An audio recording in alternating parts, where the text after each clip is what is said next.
Good evening. Welcome to the February 26, 2023 meeting of the Westport Select Board. We want to start the meeting today with an acknowledgement of the passing of a prominent Westport citizen. We have Thomas McGarr. Thomas McGarr was born in 1927. He attended Lowell Public Schools. He enlisted in the U.S. Navy in 1944 at the age of 17. He was active duty in World War II. He came to Westport in 1952 to teach agriculture at the Westport High School. He was a founder of the Westport Fair. He eventually took a position with the Diamond Regional Voc High School and was appointed superintendent and worked until his retirement in 1989. Mr. McGarr was involved in the Rotary Clubs of Walpole and Fall River. He served as the president of the Fall River Club in 1972. He was the Town of Westport volunteer firefighter from 1953 to 1992. He served on a number of boards, including the Diamond School Committee, the Westport Conservation Board, and the Salvation Army. He was married to Jean Ann until her death. They had 3 sons, all in Westport, and 5 grandchildren and 2 stepchildren. So we just want to. I didn't know Mr. McGarr, but I know others did. So anybody want to add anything about to? Well, I think most people from town knew him. Like you said, his family's still here. He was the godfather of Diamond for a while. He had a lot to do with the fair. So obviously he was an instrumental person in town. He'll be missed. And his family's still here, so they'll continue the legend. Madam Chair, I know Mr. McGarr from the church I go to, and he's a real gentleman, and he'll be missed. Huge turnout today. Yeah, at the church. At the church. Huge turnout, yeah. Oh. Yeah. So we just want to send our condolences and sympathy to the McGarr family. I don't know of any other acknowledgements or recognition. All right, so the first item we have on our agenda is we have our invited guest here today. We have a request from Cumberland Farms of Massachusetts, Inc. to remove George Fournier as president and director of the licensee and adding Caroline Tadelbaum as president, who is an existing officer and director, and to remove John Daly as assistant treasurer of the licensee and replacing him with Mac Rudnick, along with a request from Cumberland Farms, Inc., 100% shareholder of licensee, to remove George Fournier as director and adding Caroline Tadelbaum as president, who is an existing officer or director. So this is a changing of directors for the companies Cumberland Farms of Massachusetts, Inc. and Cumberland Farms, Inc., the parent corporation. So my understanding is we have the attorney. I don't know if we have anybody here representing this. No, so we have the attorney. I believe that's you, Mr. Hensler. Yes. Hi. Good evening, everybody. My name is Tyler Hensler. I'm here from Upton, Canal, and Devlin. On behalf of our client, Cumberland Farms of Massachusetts, Inc., I want to take this opportunity to thank you for accommodating me virtually. So I really appreciate it. Thank you very much. Sure. So that summary was basically what's happening here. What we have is Cumberland Farms of Massachusetts Incorporated is again switching around officers and directors, and the same for their direct parent company, who owns 100%, who owns Cumberland Farms of Massachusetts 100%. That's Cumberland Farms Incorporated. So the officers and directors of both of those entities is what brings us here today with this application. All right, so the board's familiar with these. We do these quite frequently, where you're just changing the names around of the people on licenses. Is there anything changing about like the hours or anything like that? There are going to be no operational changes. You could walk in on a Tuesday, and this could happen on a Wednesday. If you walk in on Thursday, you will not know the difference. Right.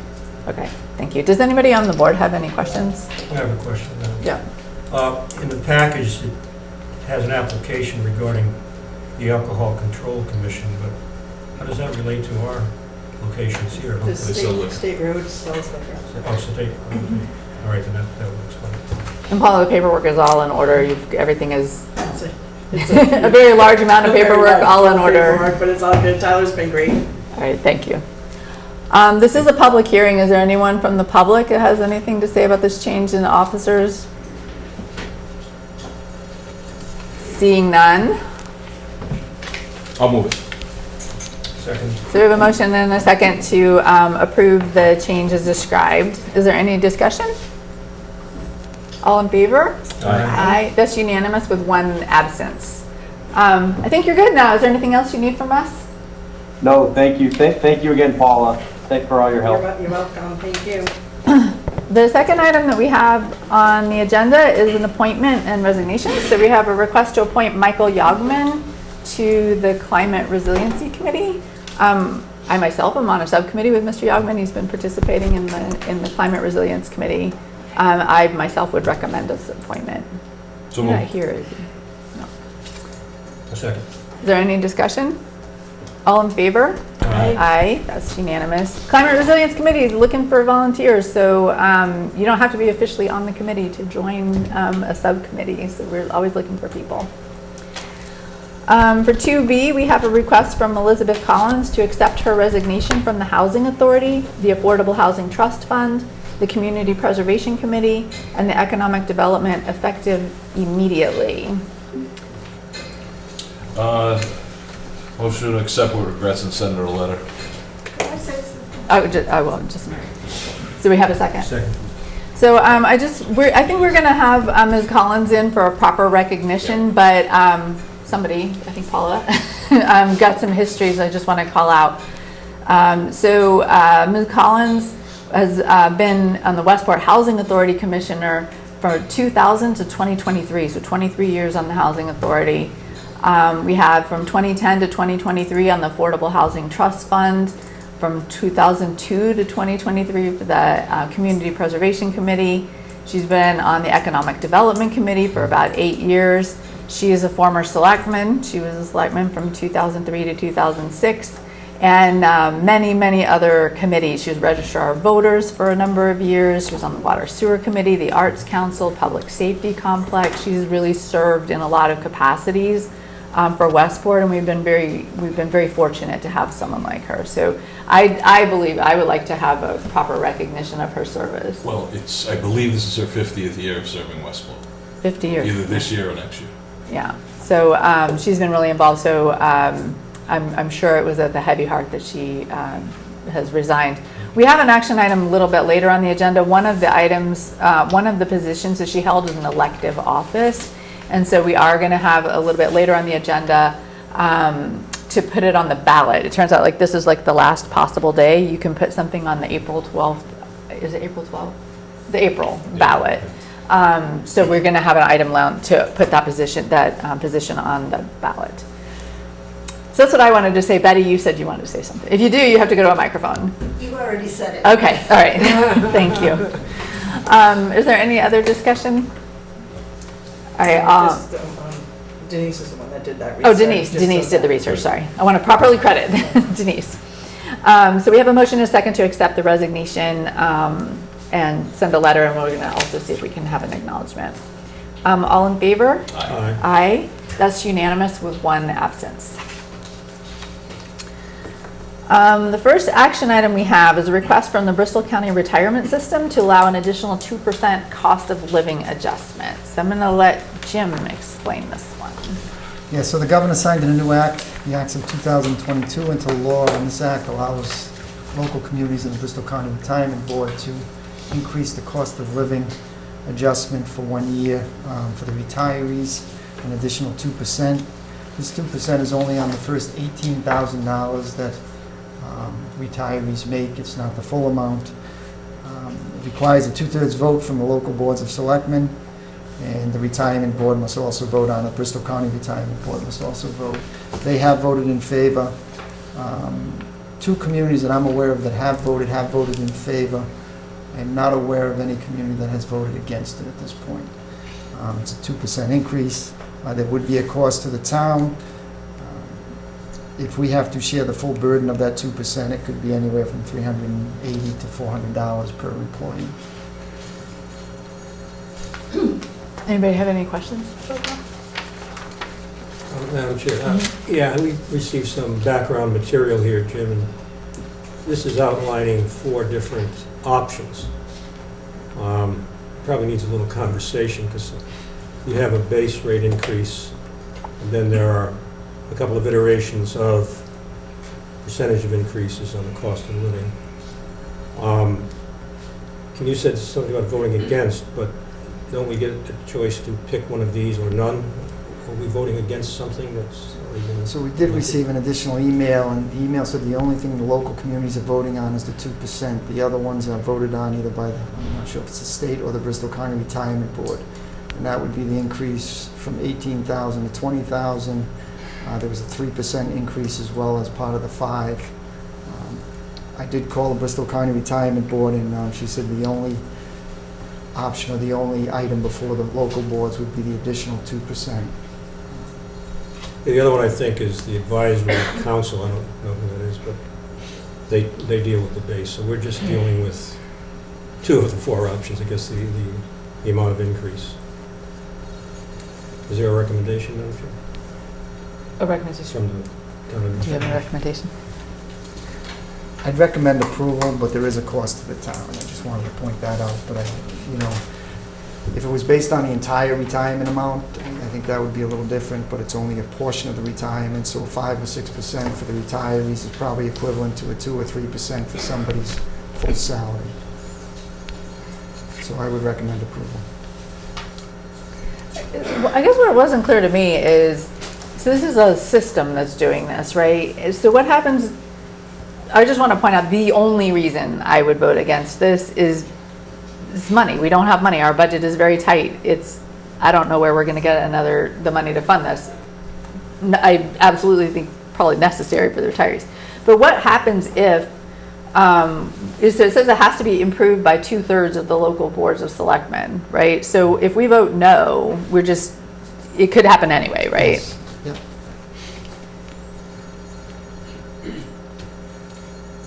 I mean, I'm inclined to vote for it, but I don't like it. It feels like a mandate on us that. Do we have an idea how much, Jim? You're looking $400 per employee, Yeah, you know how many. 191 employees, so about $75,000. Madam Chair, the argument in favor of it is this is a modest increase relative to what's going on with inflation. Social Security went up 8.7% or a number like that, second year in a row. So it's a very difficult one to say no to. So I would support it, but I appreciate the chair's comment about not having a lot of extra money around here, but have to make these choices, so I would be supportive of it. I'd make a motion to, well, tell me what I'm exactly approving here. A motion to approve the 2% cost of living adjustment, Okay, the additional 2%. so moved. Second. Is there any discussion? All in favor? Aye. Aye, that's unanimous with 1 absence. 3B, we have a request from Roger Menard, who is welcome to join us, the Chair of the Zoning Board of Appeals, with approval of the Personnel Board. If there's somebody here who's also welcome to join us. To approve the change of principal clerk to zoning board administrator with an hourly rate of $27 effective January 25, 2023. On July 1, 2023, the hourly rate will be increased by 2%. So we have Mr. Menard and Ms. Brown. So you're the personnel board, right? Yes, Yeah. Chair of the Personnel Board. Okay. So does somebody want to give us the overview of what you're asking for here? Well, up until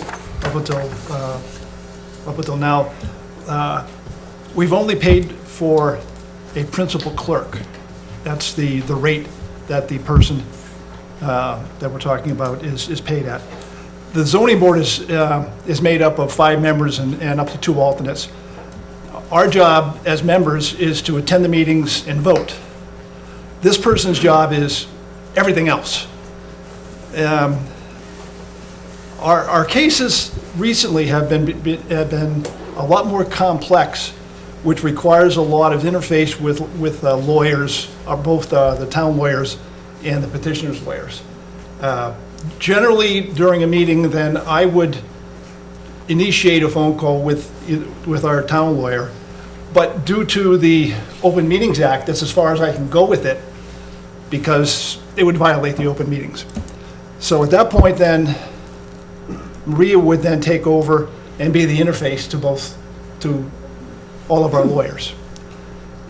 And then she then provides all that information to the board. Now, if that isn't done correctly and appropriately, then it's entirely possible that we make an erroneous decision because we don't have the right information. And that, what it costs if we get an appeal. That's tens of thousands of dollars. Our whole budget is $10,000. Marie is a part-time person. So what we're looking at is changing the aspect of that single position to be not the clerk, but essentially the administrator of the board. So, and because that's really what the job has been for the past several years. And now we want to catch up with it and actually pay the person to be the administrator, not just be a clerk who files documents and does everything else. She essentially does everything other than vote. And it's important that we have someone in that position that is capable of doing that kind of a job, not just filing things, but actually working with lawyers, working with the petitioners, knowing enough about zoning to be able to interface with the petitioners so that we get off on the right foot, because a lot of times, most people don't know when they fill out an application for a variance or a finding, exactly what it is they have to do, what the process is. So if they don't fill things out correctly, then we waste a lot of money because we go to a meeting and we have to reject it because it's not right. And then the person has to then refile another cost. So there's a lot of financial implications of having a person here who is not just a clerk, but essentially, like I said, an administrator. Okay, so this is a change, so you want to change the position to Yes. zoning board administrator, and then there's an hourly rate. So, I guess, so, and I don't know whether you can best explain this to me or Jim can best explain this to me. What is the role of the personnel board and what is the role of the select board in this change, I guess? Well, the first role of the personnel board, this is a non-union part-time position. So this is how the personnel board gets involved versus something that would normally go through the channels of the bargaining group. So it does come under the purview of the personnel board. And Jim and I have kind of gone back and forth a little bit on the rules of the bylaws, which get a little bit muddy, regarding what the role is of the personnel board to approve it, but then it yet must be sanctioned by the select board and then additionally by town meeting. So there is a multi-step process that goes along with this. This was, in our view, the personnel board's view, this was a change in job description. The zoning board of appeals provided a very detailed job description that fits the job, not the person per se. We asked specifically that the job description be written for the role and not necessarily for what Maria is capable of doing. I think one of the key factors for the personnel board was the timeliness factor, that if she fails to record and file things in a timely manner, the appeal is automatically granted. So there is a certain level of responsibility involved. There is a certain level of administration involved. She is the only paid person in the zoning board of appeals, and more or less manages the entire process. And as Roger indicated, they are not able to discuss matters, they being the board, are not able to discuss matters amongst themselves.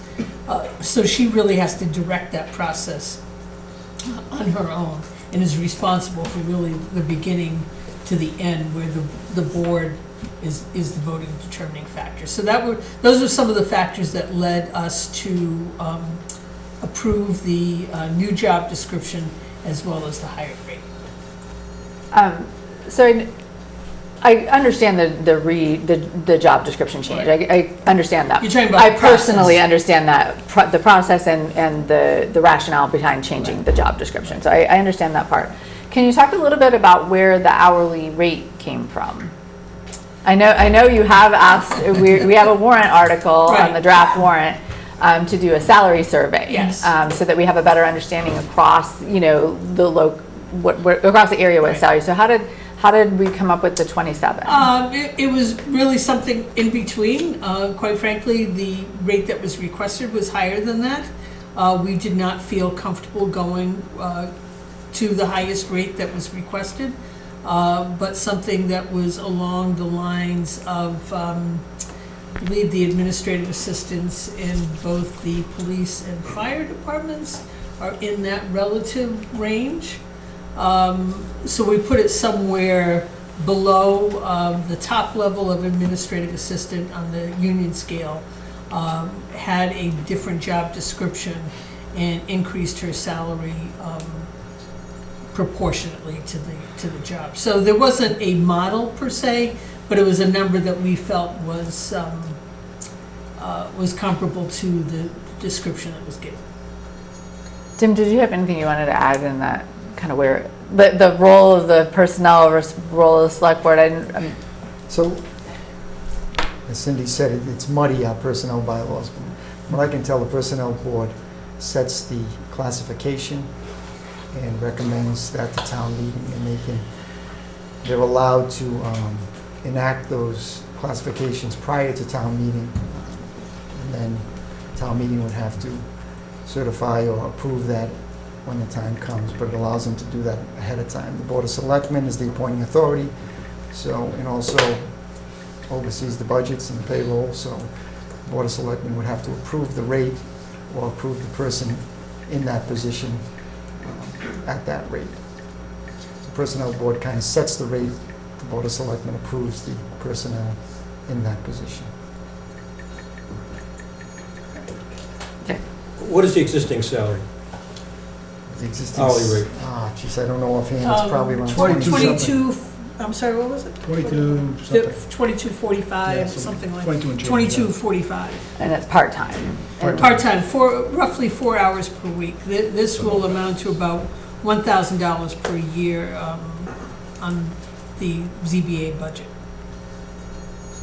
Is that like $1,000 a year impact? Yes. Because we're not changing the hours, just the Because hourly she's rate? part-time.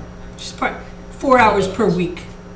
Okay, so you're not changing the number of hours this No. person is working, you're No. changing the It's rate just the rate that the she's hourly paid. rate of There are pay. no benefits attached to this position either. This is a straight hourly. She gets paid only for the hours that she works.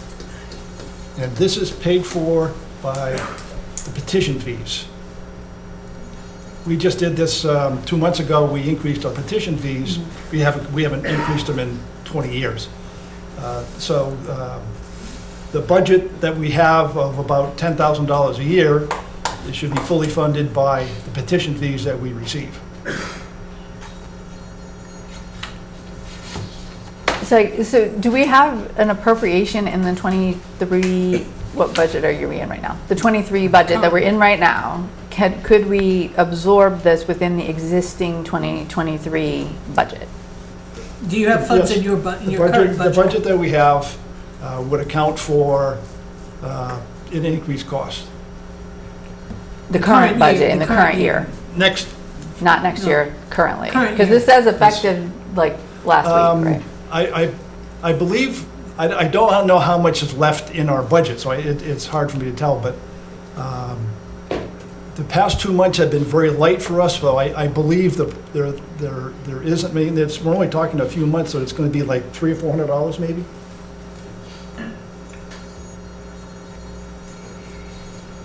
And by the way, our fees have gone up starting last month. So I mean, So- just to put it, I'm putting this out here. I'm not saying this person doesn't deserve the money and it's not appropriate use. I totally get that. I support that, right? It's a ripple effect. If we have a person with this salary No doubt. and there are other people in town with similarly scoped jobs that are not at this salary, that will become an impact in our negotiations with both contract and bargaining units, right? So my concern isn't that it's going to cost a few $100s for one person. My concern is, I don't know what the impact across the town is going to be. So this is where, like, this is what I'm thinking. I don't know what the overall impact is going to be, and I don't know that we have evidence to clearly say, no, these positions seem similar, but they're not, and this one, like, I'm uncomfortable with that. I share your same concern. I stated that at the personnel board meeting, that I knew that this was going to open up a Pandora's box of questions regarding whether or not the employees that are in their current roles are really doing the jobs that their job descriptions fit. We have very dedicated employees across the town that do far more than what their job descriptions ever indicate that they should be doing. And in fact, in all fairness, I have received a letter today, an email today from an employee in a union position that feels like this is very unfair.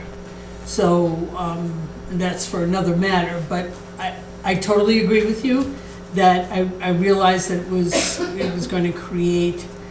Does that mean that someone shouldn't be paid perhaps what they should be paid because it's going to create the problem? I don't know. And it does create a ripple. And this is also someone, so this is someone who does not have an employment contract Correct. with us, so. Well, I was going to be on the same line as you are, Chair, and ask Jim, but what are the comparable positions? The ones that you mentioned, I don't think are comparable at all to this one.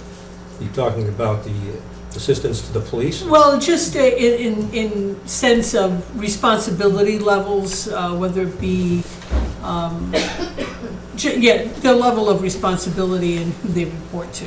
So in this particular case, this person, really kind of works autonomously to direct it, cannot rely on other people in the office or department heads within their office to direct them. They operate on their own.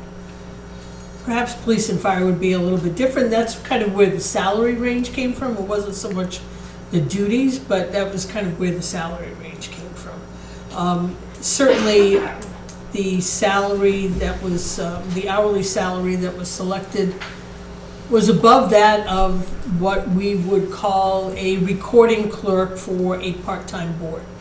Finance Committee has a recording clerk.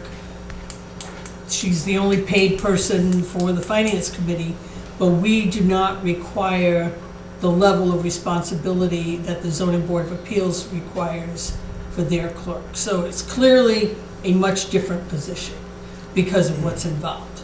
So right then and there, we could see that there is a difference. If someone is trying to contact the Zoning Board of Appeals, this person is the contact person. She is the face of the ZBA until it gets to the meeting and is responsible for making sure all of the filings are done properly and they're done on a timely manner. And if they're not done on a timely manner, then they're automatically granted. So there's a certain level of responsibility that came with this that was unlike other positions in town. Well, is that true? Could I ask Mr. Parkman, do you find that to be true, that this is out of line? So the only difference I see with this position is that they don't have an immediate supervisor in the department. As far as the filings, that's done by the planning board, it's done by the Conservation Commission, it's done by the Board of Health. They all have filing deadlines. The planning board has similar filing deadlines. They have special permits, just like the zoning board. They have subdivisions. There's really no difference there. I think the only difference that I can see is that there's no immediate supervisor in the department. Everything else is fairly similar. Now, how do other towns handle this? Because it seems pretty risky to me that we have such a critical position. I believe it's critical, and we have a very part-time person with no supervision. Like, how do other towns handle that? So some communities work it through the building inspector's office. The building inspector is usually the one that denies the permits, and they appeal his decision, so he has some background to begin with. Fall River and many communities operate it through the planning office, which would be a nice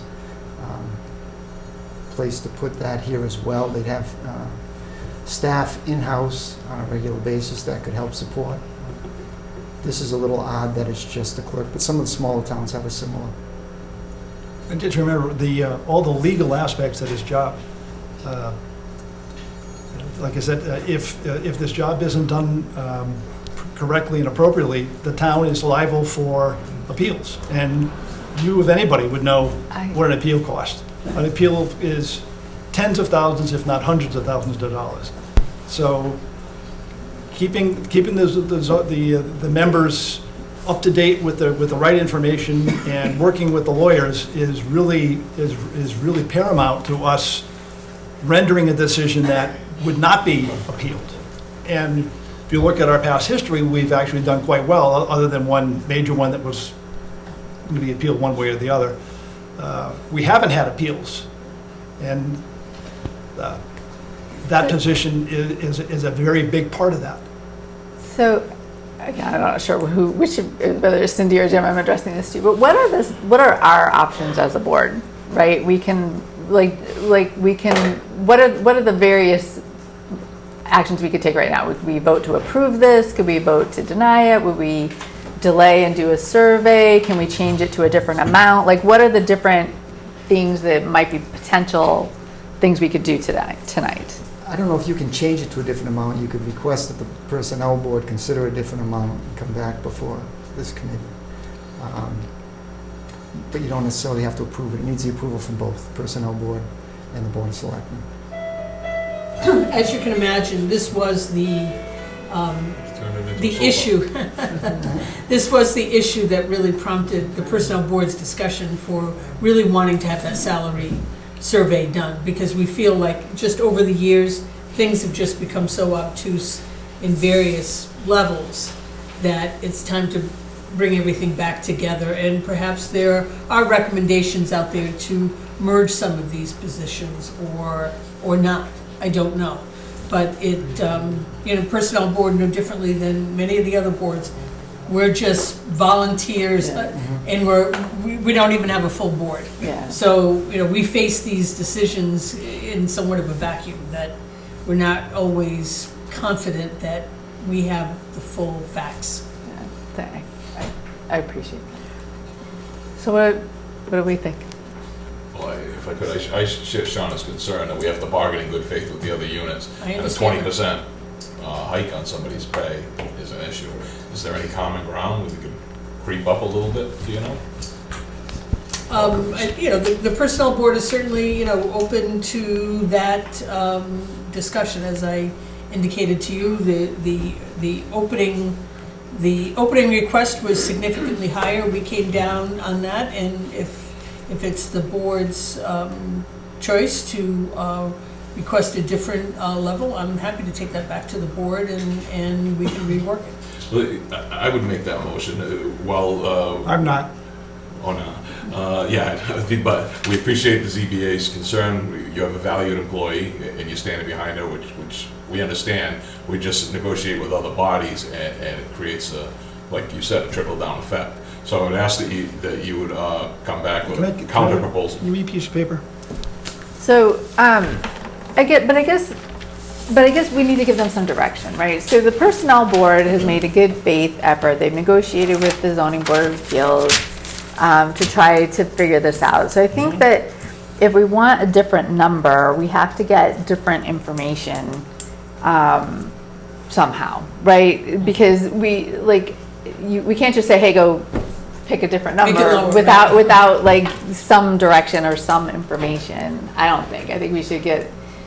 I think I would like to. My recording secretary and economic development gets 0, so it's different boards survive at different levels. They have to deal with legal, which economic development doesn't usually have to.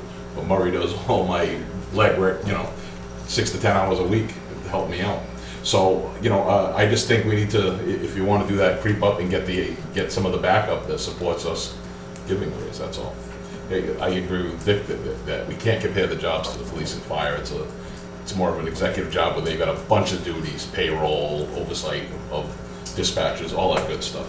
But maybe we can ask the town administrator to suggest similarly tasks, like if there's other comparable, like I don't know if you already did this, right? Did we already say, hey, we think that these 4 jobs are pretty comparable? Because while the ZBA is prominent in most of our huge legal costs, not because of any fault of your own, just because that's the nature of the ZBA, you're not the only ones, right? Conservation has stuff, planning has stuff. We have other boards that have some of those same concerns. But I think I would feel better if we had some sort of comparable comparison to our other positions. And also, is it that the hourly rate needs to change, or do we need to up the number of hours, right? Because that's also in this weird way easier for us to do, to add hours to the person rather than to add salary to the person. That might not be appropriate, and the person might not want to work more hours, but I don't know how many permutations of things we've looked at. I would like to see some comparison with more comparable positions. I agree, we're not saying flat out no, we just need, more information, more backup, et cetera, et cetera. So are you moving that, or are we just? My motion was for them to come back with some backup material, see if we can creep up or whatever, even your idea, look at more hours, look at other options. We're not flat out saying no, but we need to be fair across the board to all our employees. Like you said, you already got a concerned email. Yes. And we'll get it worse, trust Yes. me. I believe Jim was copied on the email. Okay, so that's what we gotta think about. So, Right. so you're referring it back to the personnel board Yes. and directing the town administrator Yes. to work with the personnel board. Correct, yes. So, it's okay. Did you get that, Paul? Okay. One thing I don't really quite understand, I met with you in December when we talked about this. You referred it to the personnel board. I went to the personnel board and worked with them on this. Now, we go back to the select board and we're going to go back to the personnel board. When does this stop? We could reject it Yeah, right we can say now. no. Reject it now then. And then you'll have my resignation right here. Roger, it's not, we have to look at the total impact to town. We have to look at. I, this is Roger Menard, significantly am higher. hereby resign from the zoning board of appeals effective immediately. Thank you.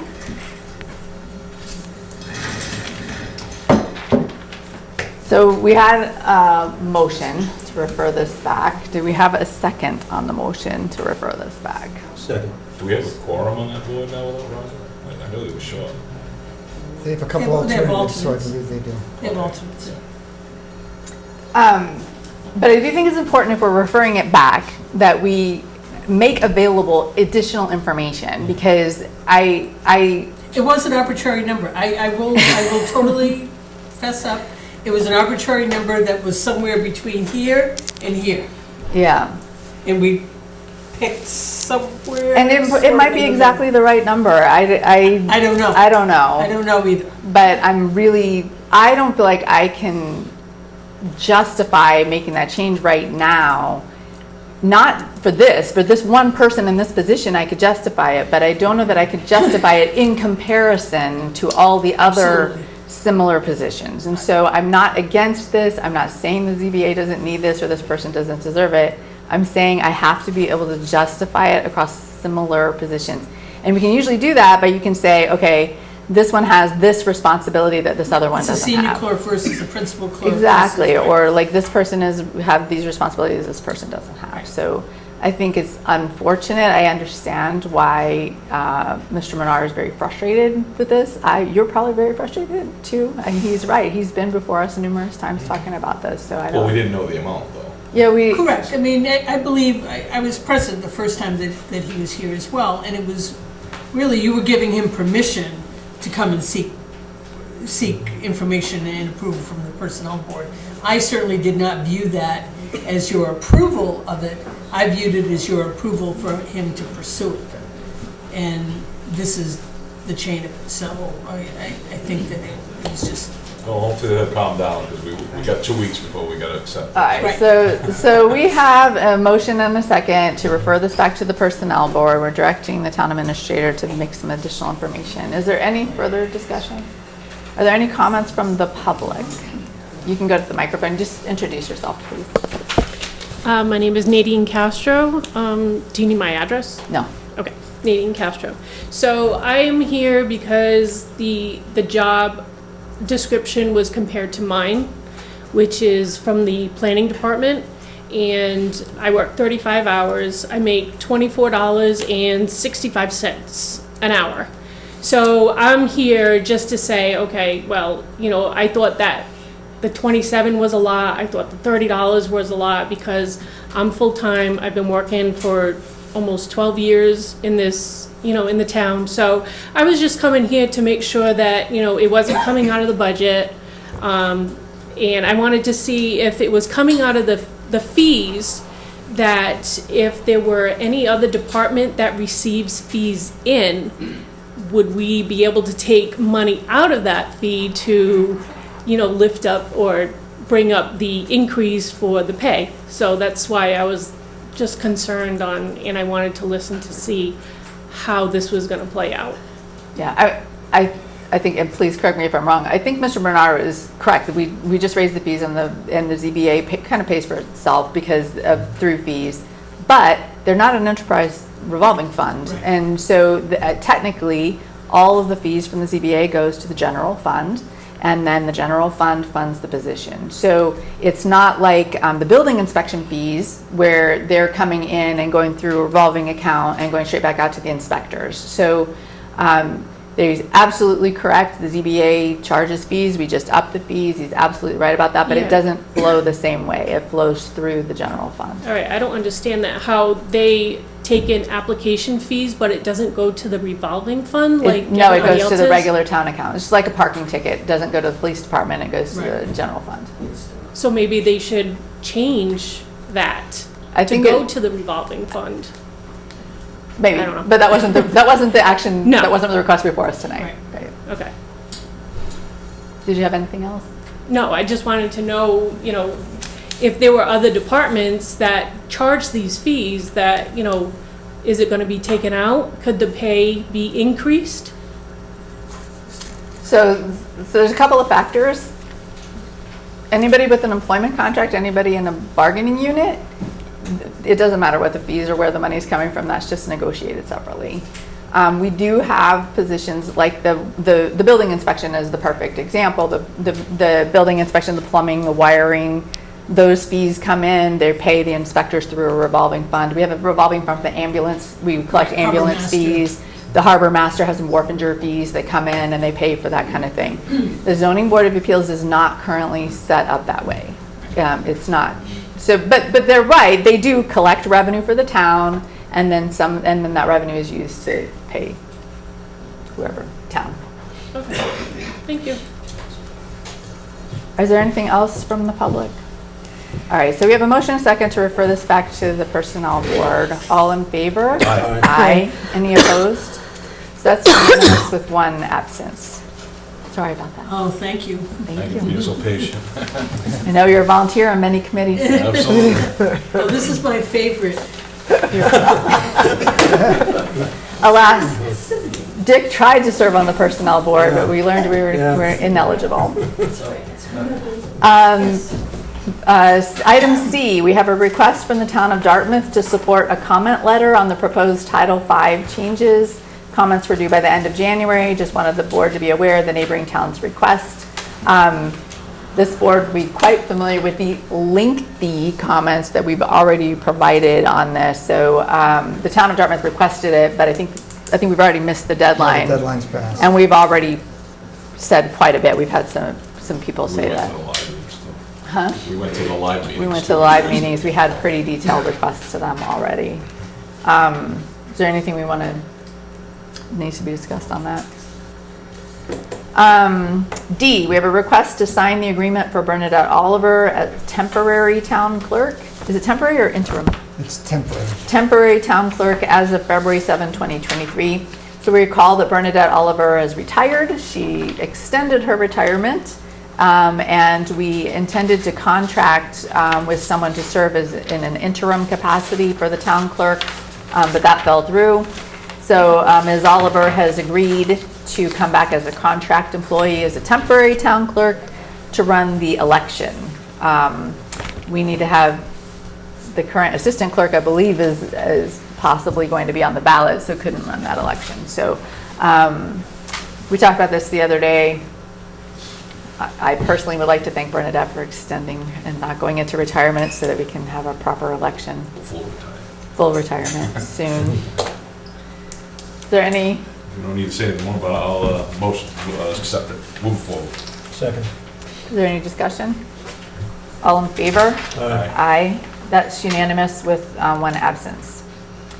We have a request from the planning board for comments and recommendations regarding the application for a special permit for independent living facility and site plan approval, Love Impact Development for Stoneridge, a private community at Mellows Way and Chabot Street, map 21, lot 8A. This is my understanding that a number of people in the audience here for this particular topic. So I just want to take a moment and just describe what decision is before this board tonight, because this is not a public hearing about the pros and cons of this project. When the planning board is going to approve a special permit, they ask the select board if we have any comments that we would like them to consider while they're considering this special permit. So most of the time we don't. Most of the time we just refer it back without comment. But we do have an option here to forward comments to the planning board. I just want to be very clear. We would only be forwarding comments. We would not be making any action about the project at all other than, hey, planning board, we think you should consider A, B, or C. Everybody on the board understands that, right? We do this kind of a lot. Okay.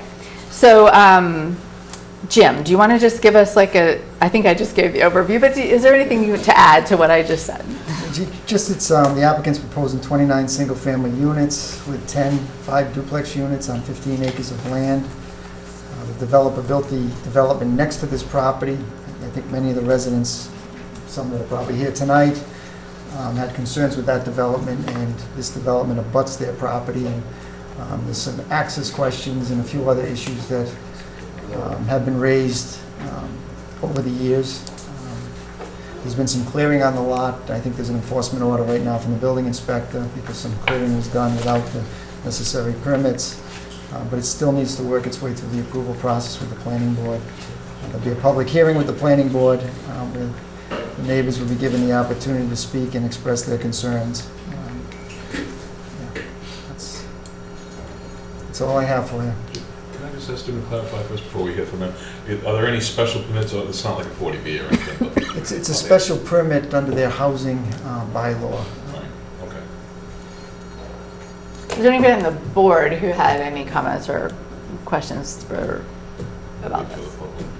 All right, so we'll entertain public comment. If anybody wants to make a statement, I would ask you keep it brief, given that the only thing we're going to do is possibly send some comments on to the planning board. But you're welcome to go to the microphone. We just need your name.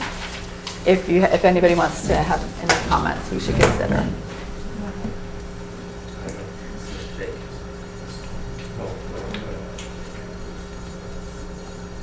Good evening. Hello. My name is Mark Allard. I'm an 8.5-year resident of Oak Ridge, and I'm my second stint on the board, so I respect what you guys do. I'm a volunteer as well. And I'm really kind of speaking on behalf of the whole community. And we have a whole laundry list of concerns. I sent an email to the board. Yep. I hope you all got, okay. I think, yes. So, one of the issues has a lot to do with safety. And I don't know if any of you have ever been up to that neck of the woods, up the end of Chabot. But Chabot's become a pretty dangerous road. We have had in the last year, admittedly, both came from Oak Ridge. One was a caregiver who, and you probably also know, cars can legally be parked on both sides of that road. And they often are. And this caregiver, unfortunately was looking at their phone, punching in their hours, and literally hit a car, sent it across the lawn, and that person's car was totaled. That was one.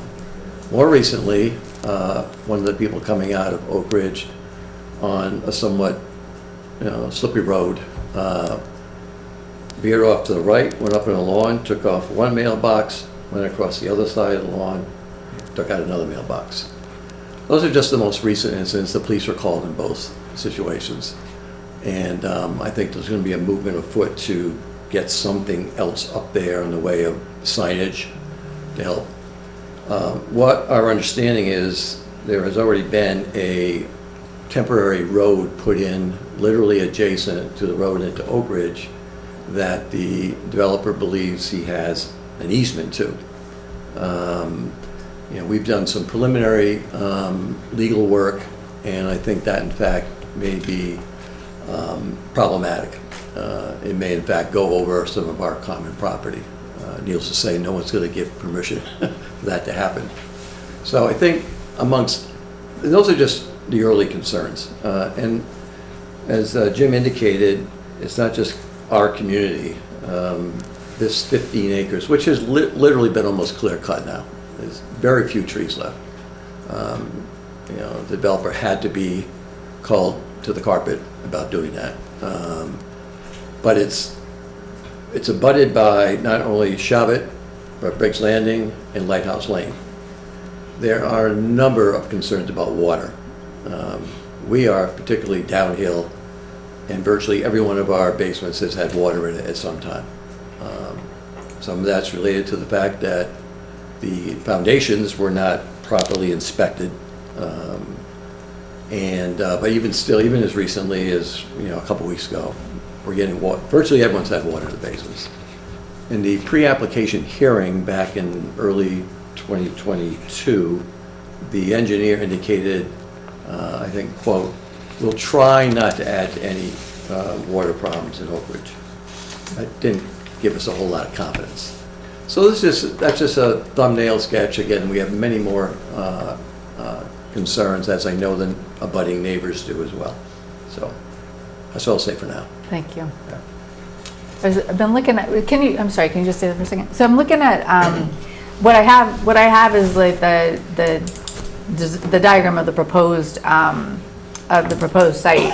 So Chabot, she comes in and it looks like a cul-de-sac, and then you have cul-de-sac. Windsor Drive that comes across. This area that you're talking about, where is that? Oh, you have an map. Charlie will be able to Okay, illuminate this. thank you. Since he said the, Certainly.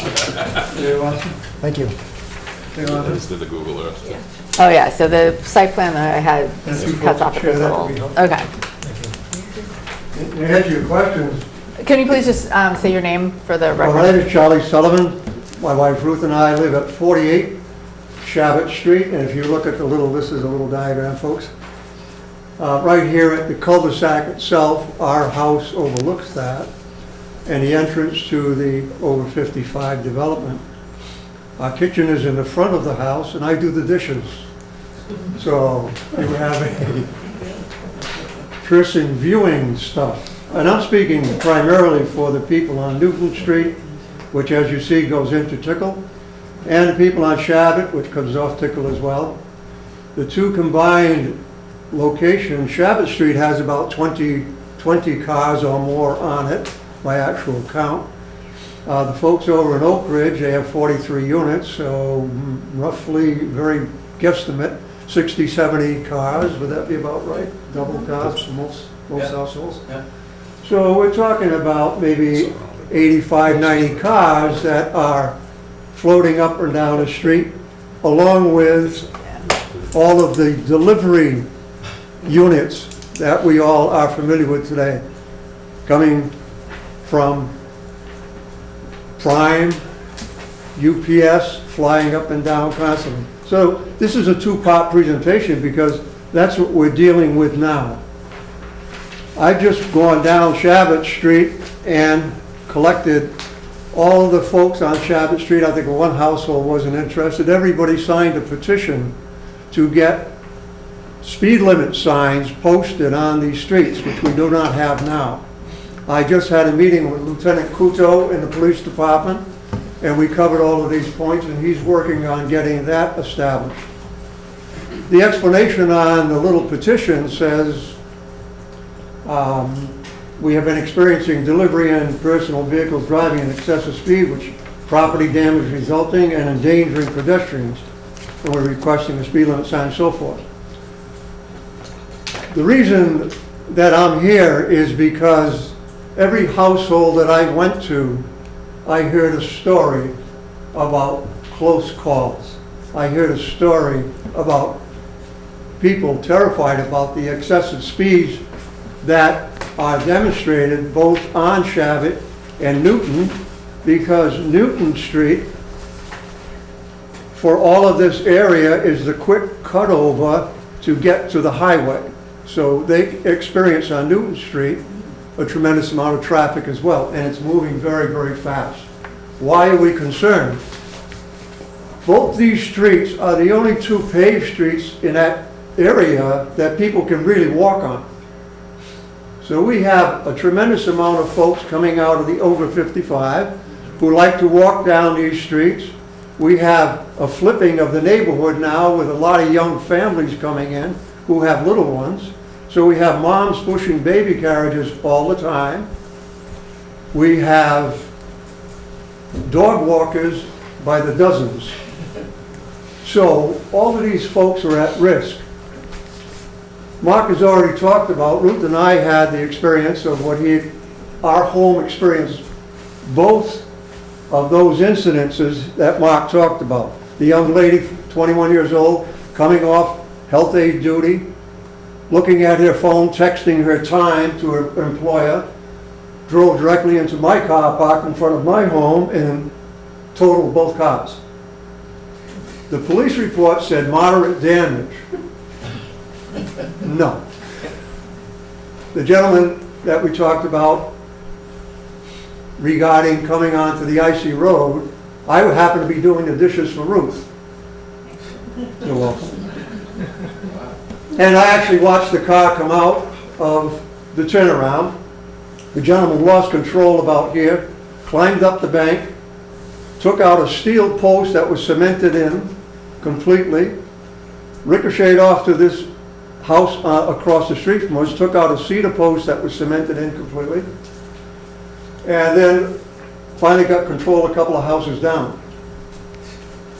I said to him the same thing that I said to the young woman a year ago, which is, he's both very apologetic. The young woman was in shock. We took her into the home and recovered her. When her mother came for her, before she left, I said the same thing to her that I said to this gentleman. Thank God tonight when you put your head on your pillow, when it's just you and God, say a little prayer of thanksgiving that it was a car that you demolished, because it could have been a person. Said the same thing to this gentleman that had that experience.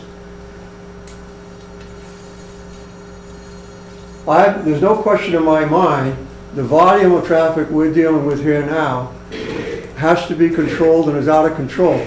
Adding this development of 39 units and conceivably maybe another 50 or 60 cars, if it's assisted living, there might be a reduction in the cars from the people who are living there, but that's going to be made up by the people who are servicing them, right? So it's a balance. If that's built the way we're looking at, and the exit now is into Shabbat Street, we're throwing gas on a fire. If this is to be built, as we already spoke about, there are a lot of issues with water up in this area. And there's this project actually, when it was built, called for a road to come out here. They couldn't put it in because it was so wet. From all of this, this is an uphill thing. This is a ridge up in here, and the water's flowing down. So these folks are looking at some situations. There is a farmer's road up on the top, you might know, Mellows Lane. It's an old dirt road. It's probably not accepted at all. It's a farm road. You know that in this circle, there's an exit, emergency exit up here, out to 177. If this is built at all, and it's questions whether it should be built, if it's built at all, the entrance and exit should be up here, going out to 177 with a traffic light to protect everybody involved, including the folks here, all over. Because if we do this, it scares me to death, frankly. Thank you. I just have one final point. Hard to believe, Scott Irish, I'm sorry. I have such a respect for you folks and what you do. We built our house 54 years ago and 45, what is it, 45, Ruth? 45. 45? 45 years. Ruth, thank you very much. 45 years ago, and we've been delighted here. And we've loved living in Westport, and I have profound respect for what you people do, and I admire you enormously. And I look at you almost like physicians. And Hippocratic Oath, at the end of it, it says, above all, do no harm. And that's what I'm asking you folks to do. Thank you for your patience. Sir, can you step up here for 1 second? Yeah. I just want to show you the Google Earth. Is this the farmer's path you're talking about right here? Mellows Or Lane. that's something else? What is this one right here? This is the end of Shaver Street going into the development. What is this right here that's open?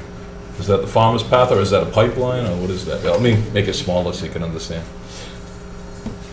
So this is Shabbat That's the- Street. that's the pipeline. So this is the pipeline, okay. Yep. Just verifying what Yep. was there. Thank you. Yes, sir. So of all the things you did say, one of the things that is actually under the control of the select board is the speed limits and the traffic, the speed limit and the speed limit posting signs. So it sounds like you're already in touch with the detective who's going to make a recommendation to us for that. So that actually is something that this board will act on once we get the police recommendation. We're coming to you with our petitions, is that the correct procedure? So, We're it still sounds like you working on already, Newton Street, so, but the Shabbat is completed. can you I just can confirm? follow up with you after. Yeah, so Okay. follow up with the town administrator, because the select board actually can change speed limits and can understand. ask for installation of signs. We would do that at the recommendation of historically, we would only do that if the police department is recommending it. So it sounds like you're in touch with the right person there. Right. But it does sound like,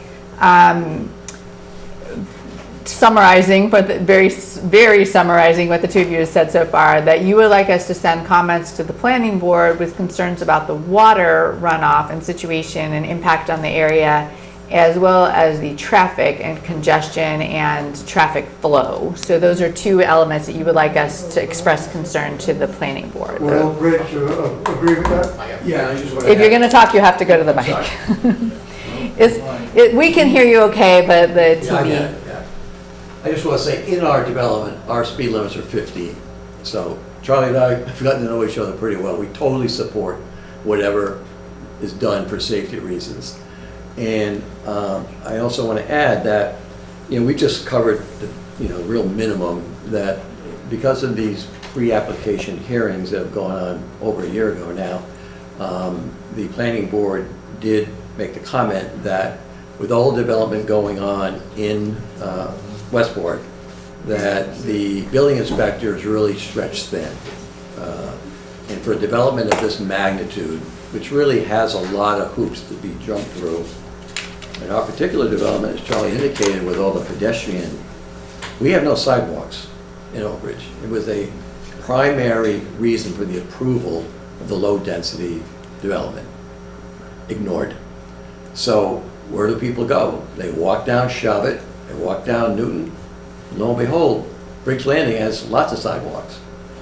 So the fact of the matter is, the inspection process of a project of this magnitude has a lot to be desired. Thank you. Yeah. Is there anybody else that wanted to add to, so if, I don't have a motion yet, but I'm going to suggest to my colleagues that we move to send comments related to concern about water runoff, traffic, the Environmental sidewalk impact. safety, the environmental impact, and possibly the impact on the building department. So, photos on water. so we're going to send comments. The water, it's not our thing to judge that, right? But We're familiar so with I've got a list right now: the environmental impact, the water runoff, the traffic, sidewalks, safety, and the impact on the building department. Go ahead. Can you just say your name? My name is David Bork. I'm former president of Oak Ridge, and I've been involved with planning board meetings now going over 2 years. One little thing I just wanted to add is, have any of you ever driven in England? Driven a car in England? Well, that would be the impact of having cars coming up to turn into Stoneridge while cars are coming out, is a crossing pattern.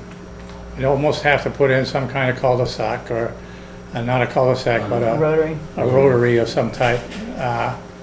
But I've seen it there. I'm in and about the place all day long, and I see the almost happen all the time. But I just wanted to add that. Thank you. Anything else to add to? Yeah, my name is Tom Lockman. I live at 54 Lighthouse Lane. And my property abuts to the back of this parcel. And when I first went in, I said, okay, I called up the planning board and I said, what's going on? Oh, nothing's happening. And I see trucks going up Melrose Lane every day. And I said, what do you mean nothing's happening?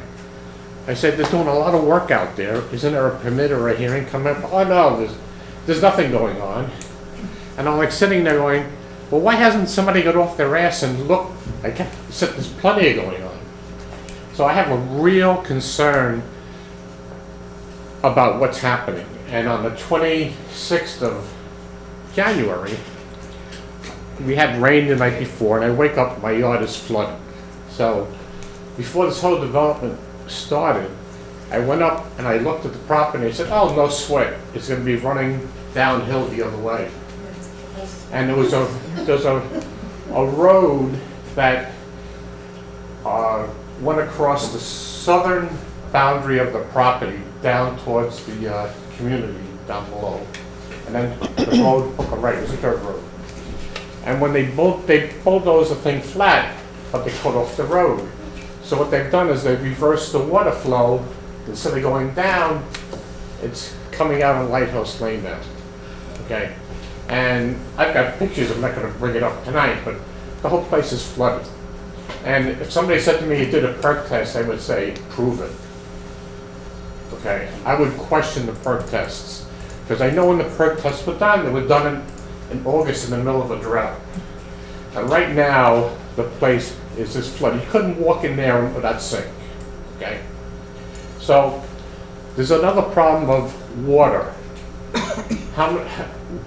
I don't know what the depth of the wells are going to have to be if we're going to have to re-drill them after they put this development in for Lighthouse Lane.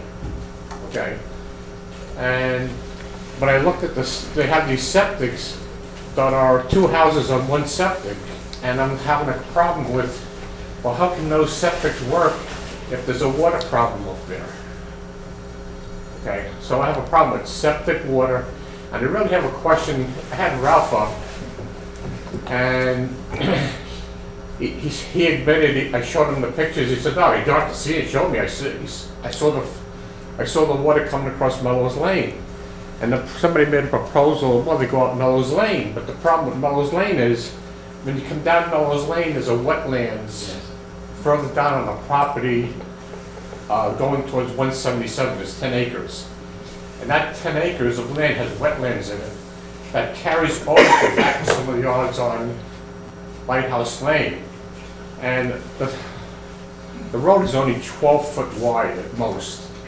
So it's not where you can have a thoroughfare. It was made for emergency vehicles only. And right now that lane, with all the heavy equipment on it, is wrecked. Okay? And the water, where normally the lane was high enough to keep the flow of the water from 2 wetlands, now it's just flowing across. So it's a mess, but the question I have is, I don't think with that development, what's going on right now, I don't think the town can monitor it. That's my, because from watching Ralph, and he's stretched to me fairly well, and in talking to the planning board, and the girls in the office, I said, who's your boss? Because I want to speak to the boss, and they couldn't tell me an answer. Like, who's? So I said, is the first selectman your boss? And they looked at me like, I don't know. And so it's like, The appropriate authority that's going to approve this and look at this in the great detail that you all want to look at this is the planning board. So no, but I'm not saying the planning board. I'm saying is, but if something has to monitor it, Well, the building department does fall under the purview of the select. I don't think they're able to handle it, because they went too long before Ralph had to step in to permit. It was too late. So I've added a little bit to my list that I'm sure my colleagues will support. The comments that I've collected so far, we are looking at the environmental impact in the area, the water runoff, the traffic, safety concerns like sidewalks, and speed limits and such. Wells and stuff. I have the impact on the building department, and then also potential impact on drinking water and septic systems. Right. I really want to, I'm going to let people talk, but I just really want you to know this is a pretty comprehensive list we got going on, and the real people who are going to decide this for you are not us. So I'm going to allow further comment, but I just want to just encourage everyone. We have a lot to get to tonight. Hi, my name is Anthony Bronco. I live in Briggs Landing, and I'm going to keep this brief because I'm not a very good storyteller. I can't top some of the stories that were done tonight, but I do the dishes once in a while. I wanted to add something that hasn't been mentioned yet, because although I agree with all the concerns so far, when you look at the aerial view of this proposed piece of land surrounded by 3 developments, we have a lot of houses, and by adding more, first of all, it seems like 30-some units on 15 acres of land seems like double what Westport would normally allow. So my question is, how is this being even proposed when we have... It's a special permit. It's a special permit. Okay, so the special permit is going to put a huge strain on the land, because we're doubling the amount that's normally on an acre of land. Okay, so the septic and the well water is a real issue. So people here are concerned about the wet season. I'm concerned about the dry season. We've had the last 2 summers of drought where we keep hearing and know for a fact that someone had a hard time selling their home because their well water was drying up. And there have been rumors of other wells drying up in the summertime. We had 3 months of absolutely 0 amounts of rain last summer. So that's a real concern. If we're all sucking out of the same aquifer, we're all sucking out of the same groundwater, it's not infinite. There is a limit to it. And by adding all these pieces of homes that are also sucking out is putting a real strain, a real stress on the land.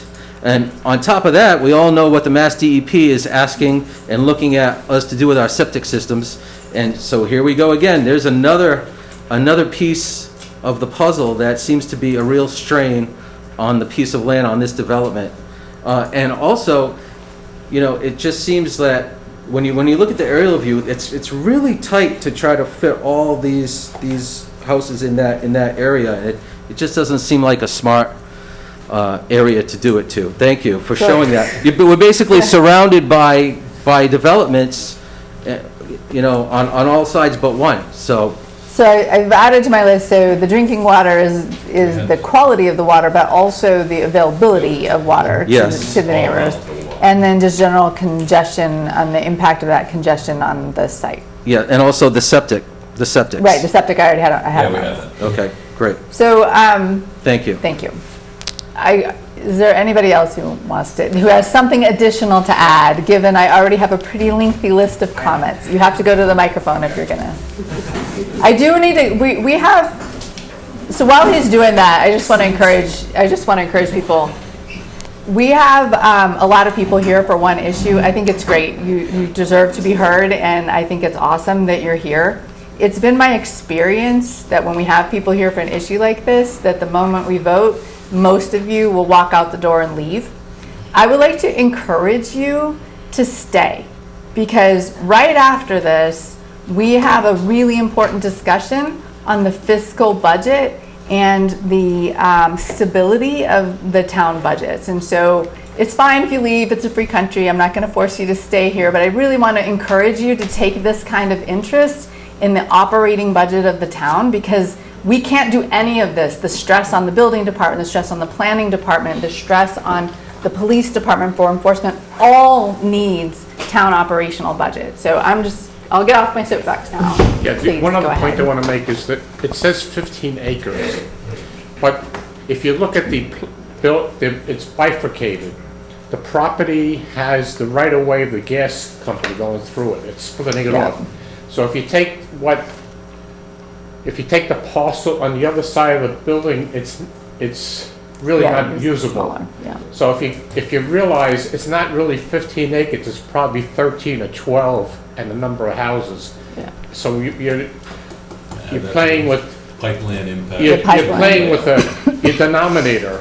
And if in the mathematics, We're adding it to the. I'm adding a pipeline easement yeah. to the list. So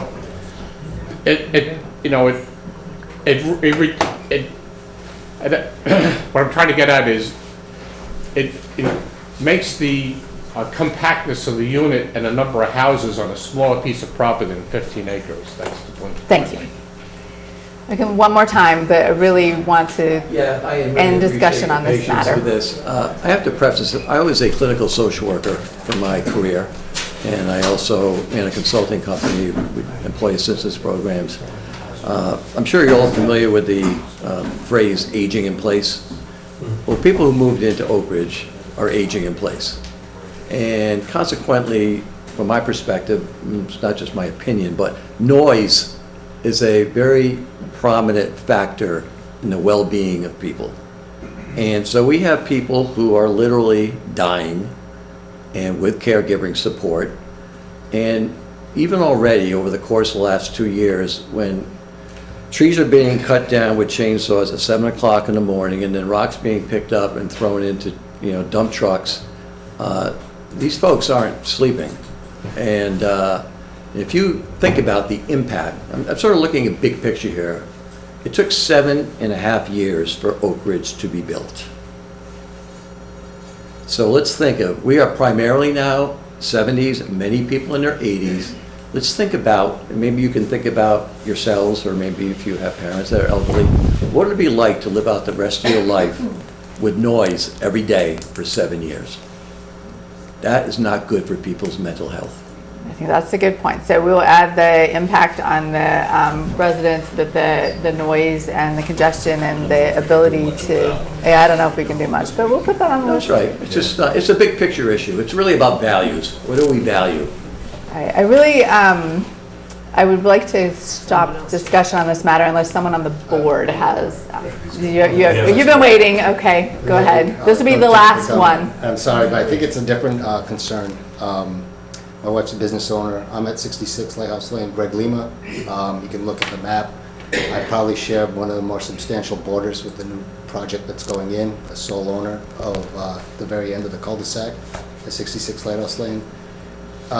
My concern is, as the gentleman also spoke from Lighthouse Lane, is the lack of communication that this was going to go on. We woke up one morning and saw backhoes literally adjacent to our backyard, against our rock wall, toppling rocks, putting markers in, pulling out trees.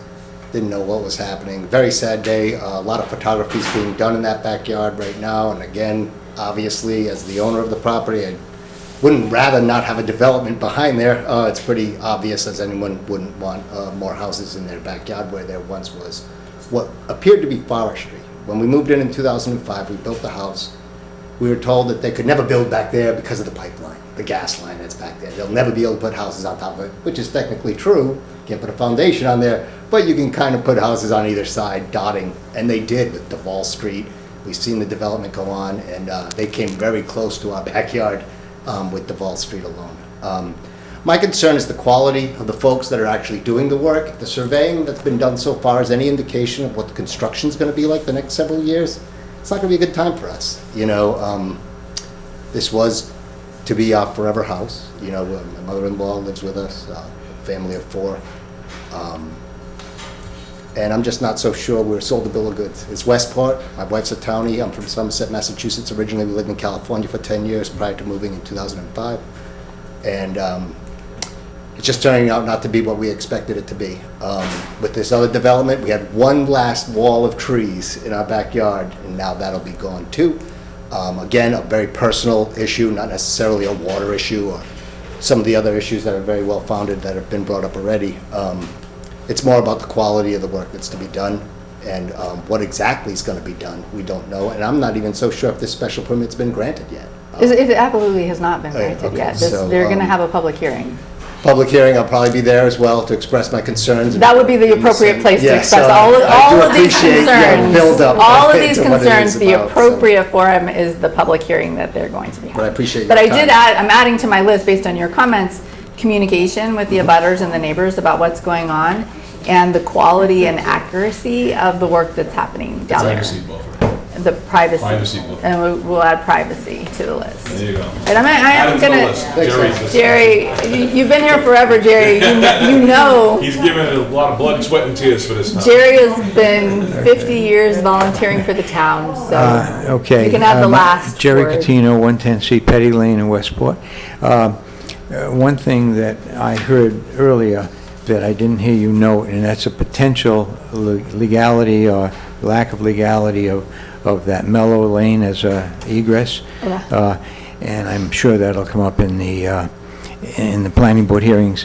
But I have a whole different concern. I don't live at Oak Ridge. I know people that do.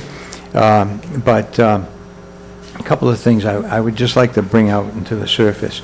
And that is that, for one thing, when Oak Ridge was proposed many years ago, I went to several of the hearings, and probably all of them, and I commented, and I still feel, that the appropriateness of that bylaw, that is being used, was not the intent of that bylaw for what actually it was being built. And I'll say the same thing for what I know of this developer's plans for this project, very similar to that. And personally, my reading of the bylaw is not completely in sync with what they're doing. It's an independent and assisted living bylaw, not a lot of houses and duplexes that are just allowed to be built closer together. There's supposed to be services and things like that. So I want to just bring that to the surface. So we're adding the Mellow Lane, the legality of that as an egress, and then the And then the appropriateness of the that use of the bylaw that it's that coming is under. being under. If we want to build that kind of stuff, then let's propose some bylaws that allow that, okay? It is probably arguable whether you could fit that in, but that's what happened. Second thing I want to mention is these projects, as was mentioned, they take a very long time to get built over time, and that leads to problems. Part of the problem is homeowners association, how many people are in it at a given time, because the whole project has not been built out yet. It is now on Oak Ridge, but you're going to have the same problem over there. But the other thing, the more important one, is what's been kind of brought here, is the taxing on the town of the services on the town for this. It's almost impossible for our building inspector, who's also the zoning enforcement officer, by the way, to try to keep his head on straight with all the work. And when you add a project like this, it just multiplies it. So I think that we have to do it. Now, as an indicator of that, I haven't heard much said here today about this, but it was mentioned there's a whole raft of things that didn't get done that were on the plans that this developer was supposed to do on that project. Yeah. And they never got done. And I won't even talk about the sidewalks, because that's another whole issue. But So we have on the list then the impact on, so in addition to impact on the building department, there would be other town services like emergency services, Well, schools, et yeah, cetera. And then, anything. we have the safety, and then the lack of compliance on another project that this Right. developer has had. And then I want to just mention that there used to be a motel on Main Road. Some of you may remember that, down there, Cornell Road area. And a proposal came in to convert the motel units to condominiums. That came before the zoning board, which I am a member of, and was before as well. And we had prolonged hearings, many hearings on that development of the motel conversion, and there were concerns expressed by townspeople and neighbors and so forth, and the zoning board did the best we could to put conditions on the various things that were being proposed, one of which not more than 2 people, second floors couldn't be heated because we were trying to keep the density down, and so forth. Well, anyway, so that project got built. We also had a big issue with crawl spaces. We did not want full cellars. We put all these conditions on, but the conditions could never really be enforced because our building department just couldn't be in 1,000 places at once. And so at some point later, many years later, the project was gone. The last condos were not sold yet, if I recall. And one of the abutters brought a zoning board case to our zoning board against the administration, meaning the building inspector, for not enforcing a certain condition, and it was a relatively minor condition compared to the others. Had to do with some tree buffers, and we had several hearings on that. And during those hearings, there were allegations made. I cannot say that they're true or not true. I have no reason to believe they're not true. That there were a number of violations of our conditions that we had originally set for the benefit, protection of the town and the abutters. And unfortunately, that case did not go to the end result of a decision because the person that took the case to us for the enforcement of that was having some family health issues and so forth, and they dropped they asked to withdraw the case. They couldn't continue it. So nothing ever got really resolved there, except bringing to light all of these things that had been going on over here. So, and that was the same developer that we're talking about here, the same developer we're talking about there, was the same developer that was involved. So I guess I'm really saying we really need to stay on top of it. Thank you. And I did add the lack of compliance with the conditions on the lack of ability to enforce the conditions around there. So Paula, have you been keeping a pretty comprehensive? You got the list going on that I repeated here? I am going to cut off public discussion, but is there anything else from the board that? All right, so I'll entertain a motion to send those comments in that list we've been reviewing. Do you want to add to it? I don't know if whoever's making the motion can read them. Just so the public knows what we're doing too. Water runoff, safety, traffic, environmental, sidewalks, building department burdens, wells and septic, quality and quantity of water, pipeline, mental health, privacy buffer, quality of work being done, the Mellow Lane egress, appropriate use of the bylaw, lack of compliance on another project, and taxing on town services. Did you have public safety on there? Or just Put that on there. Safety. Public safety. All right, I'll move it. Second. Is there any further discussion? All in favor? Aye. Aye. That's unanimous with one absence. I'm going to pause a moment, although I would really love for everybody to stay. But if you're going to leave, I am going to pause and allow you to leave. And even Anne's leaving. Nobody wants to know. It's been a No while budget since we talk. had a meeting this long. Yeah. I promise you, the budget is even more interesting than this. You guys and your numbers.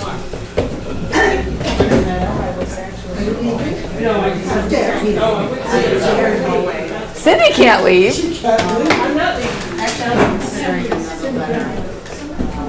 All right.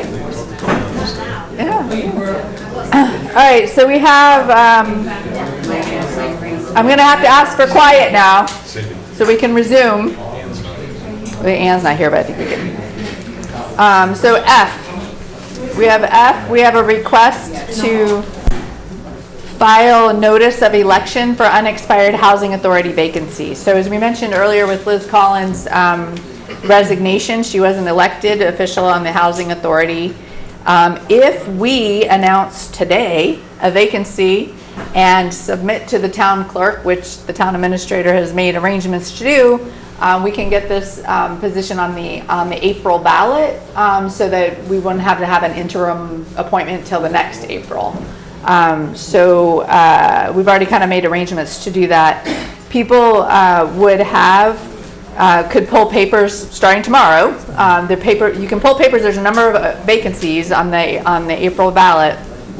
As the papers are still available to pull, and this one, I don't know the date for pulling the papers, but you'd have to return the papers by February 21. Yep, and they'll be available tomorrow if this goes through. So is there some special language or anything we have to read about this? Just a motion to file notice of election for the unexpired housing authority term. So moved. So I have a second. Oh, second. We don't have Brian, he's always the second. So we have a motion and a second to put the unexpired term on the April ballot. Any discussion? I think we should just ask the question, and Jim and I have had some kind of correspondence in this regard. The alternative for us tonight is to appoint somebody and to fill the unexpired term. I don't know what the length of the term is. I went onto the website, it doesn't say when the person's, unlike select. I think we could board only members. appoint them until the next election. So Well, I don't know what, that's not my question. It's Ms. Collins, I don't know when her term was to expire, and if we were appointing somebody, it would be for just between now and April or another year. I don't know. It's hard to- I think it would be, if we don't put it on the April 23 ballot, then our appointment would go to the April 24 ballot. Okay. Yeah. Well, then secondly, if I may follow up with this, to the, Oh, actually, this says the Housing Authority Commissioner expires 2025. But it would still be the next election, Yeah. not the end of her term. well, anyway, we could appoint, is what I'm saying. We could not put this on our current ballot and then appoint somebody, yes. Yeah, and to that question, I was wondering what the chair of the Westport Housing Authority advised on this. Does she prefer this course of action that would, just in the motion, or does she prefer another? So I did reach out to her, and I don't think she had a preference. I think there's still some interest in somebody running for this position. There was one person that kind of got bumped off when they changed the law last year, or the year before, and required a tenant to be on the board. So I think there is interest in the position, so I think you will get, so hopefully get somebody running for the position if it is on the ballot. That's, I just want to make sure that we're talking about a housing authority that has a board of directors. We should get their input as to what they want to do. They know more about this than I do, probably, in my own case. So that answers the question. You may, but you have to go to Mike.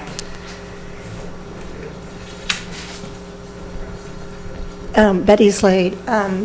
Judy Menard is interested in applying. She was on the committee of the Housing Authority, but was pushed off because the state required that be a member living at one of the houses be on the committee. So she's interested in doing it, and she's particularly interested in not having to run this for this particular time. The Housing Authority also appoints someone to the Community Preservation Committee, and she's also interested in that. So I support her very strongly, and for just allowing her to go back on as she was elected to do in the past. So you're supporting not putting it on the April ballot? Yes, I think appointing would be and a leaving good. it to appoint at a future meeting. Right. That's what you're suggesting. That would be a joint appointment, right, with the Housing Authority as well as the Board of Selectmen? Yeah. If you went that way. So the action we can take is either to go ahead and put it on the April ballot or not put it on the April ballot. What do you think? Jerry? Yes, I had been involved with the Housing Authority for a long time, 13 years as a director, and I know Judy was on there, and I think it's unfortunate what happened. I would highly encourage you to do the appointment and not put it on this ballot. I think it'd be much better, sort of give her an opportunity to get back on there. Thank you. No, we don't. I'll move for appointment. Well, so I don't think we move for an appointment. I think it's whether we are going to file a notice of election. Or amend the motion. Or what? Or amend the I motion. Oh, we seconded do something. have- There's something we on did. there. What's the I'm sorry, motion? you- Yeah, you asked. Set it up File and a put it on the notice of ballot. election, I'm sorry. So you're withdrawing the motion? Yeah, I'll withdraw my motion. I don't know. And I withdraw the second. So I think if we take no action, we don't actually have to, I mean, if somebody wants to move to put it on. Appointed at the deadline, I would imagine. If no action is taken tonight, then we won't meet the deadlines to get it on the election, so it would have to be appointed. That's fine. All right. Okay, so no action. So we do not have a motion right now to change this to elected. Does anyone want to make a motion to that effect? Okay, so we're taking no action on that, so it will not be on the April ballot. So whatever notice we have to give and then a dual appointment with the Housing Authority, if you could please coordinate that. We're only an hour off of the regular schedule. But for good reason. It's going to be worth it. We heard from a lot of community members, which it's really good. I think the first time I got involved in town government was because something was happening in my neighborhood, and that's how you learn and get involved in your government is how it hit a lot of us. So the next item we have on our agenda is a fiscal stability group discussion. So we have a group that's been doing some work. I don't know who is representing this group and would like to come forward. Anybody can jump up, but I guess Anybody can. I'm the guy with the target on my back, so. While this man seems to need no introduction at all, this is Al Lees. How are you? How's everybody? See you around? Good. So can you just tell us a little bit about your group and what you got going on and what brings you here tonight? And you know, one of the biggest contradictions in terms of Westport is I'm a Lees and I'll be brief, but I will really try to be as brief as humanly possible. We started a group. Oh, he wants closer to the mic so they can. Sorry about that. Yes? Betty and David are like, I don't know, they're not going to give me that thumbs up or down. Is that okay now? Is that better? Is that good? Oh, yes, go ahead. Yeah, okay, good. So, almost a year ago to this date, a group of 10 private citizens got together to discuss and to look into what Jack Healy, many years ago, warned about, Dick Brewer and a group warned about in the mid 2015, 2016, yeah, somewhere in that neighborhood, about, you know, the coming fiscal crisis in this town. And so we got together, and I'll have to admit that when I first started on this group, I was not a fiscal denier, but I was a fiscal skeptic about just where we were in the town. You know, we've been struggling for years. We've been putting bubble gum and rubber bands on you know, things, if you will. Everything on the outside seemed to be pretty darn good.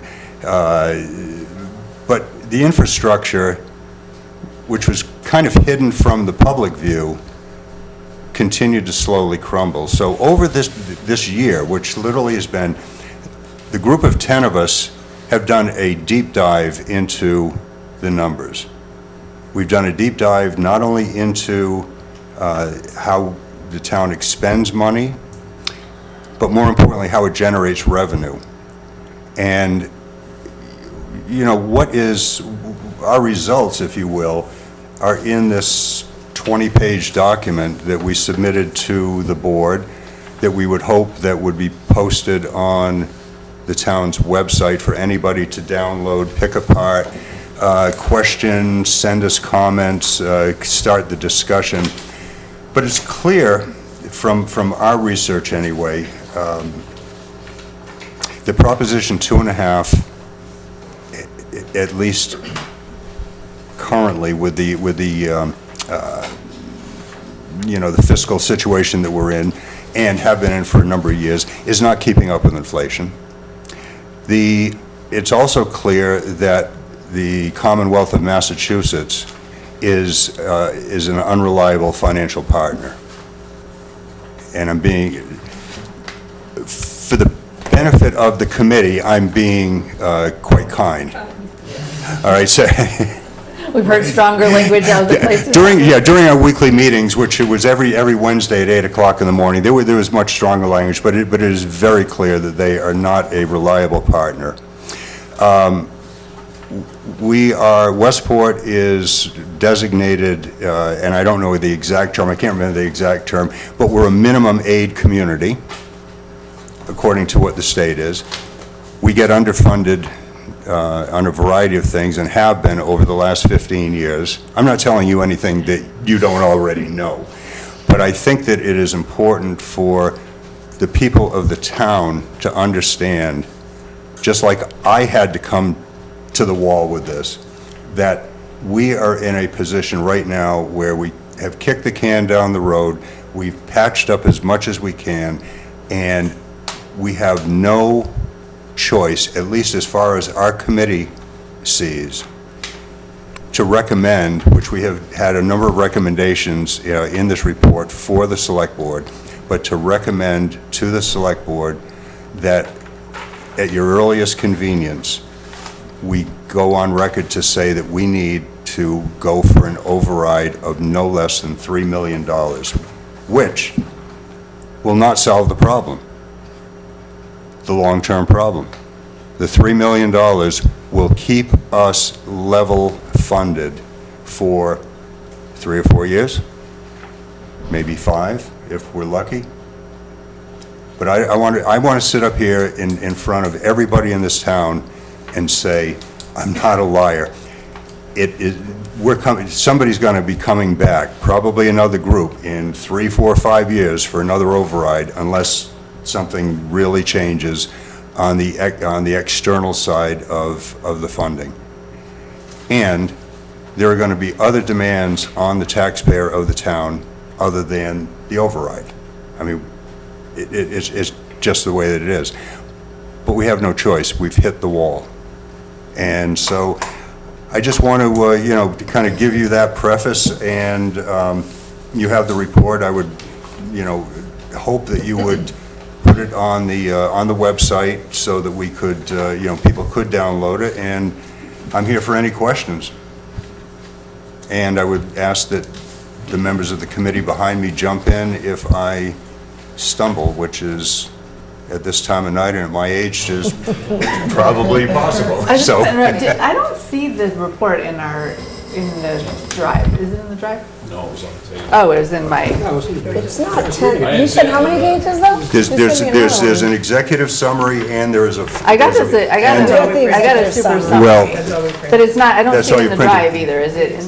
Where is it? I was I reading, didn't see it. I must be reading something today. Yeah, but Oh, fiscal stability summary. There's a- Sorry, it didn't have a title. Is it in miscellaneous files? It's this fiscal. It's right after the KP Law opioid settlement thing. yeah, so it's about It's kind of 2.5 to like 3-page executive okay. summary and about an 18-page, Yeah, I found it. much more detail, so.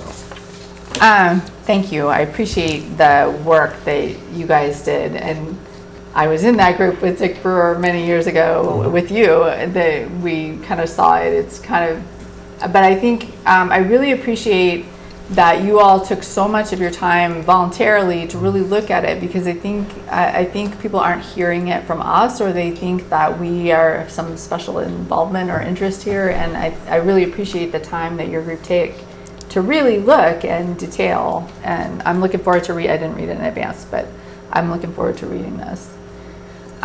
So I from the summary I have, it looks like the recommendations that you're making to our board is that we include an alternative budget at the town meeting in May. So this is kind of what we tried to do last year and passed over, but what you're suggesting is that we put a warrant article to appropriate contingent on an override on the May town meeting, and then you're suggesting that we consider putting the ballot question about the override after the town meeting. Is that correct? That was. Yeah, that was more my lead as far as the process. Right, right. All right, so it's not on not the April ballot, but the town meeting Plan B to appropriate the money, and then a special election afterwards. Correct. And then you guys are recommending $3 million minimum. Minimum. For the, Right. okay.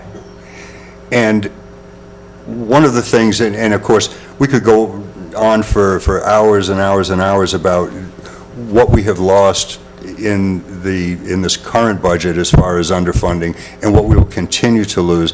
And this is why I really sincerely recommend highly that taxpayers go and download this report and really take a deep dive into what has been cut, what will continue to be cut, and you know, it's real.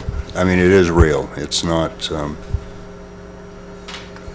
Did anyone from the board have anything for this? Madam Chair, well, a couple of things. I do recall was called the Westport Financial Future.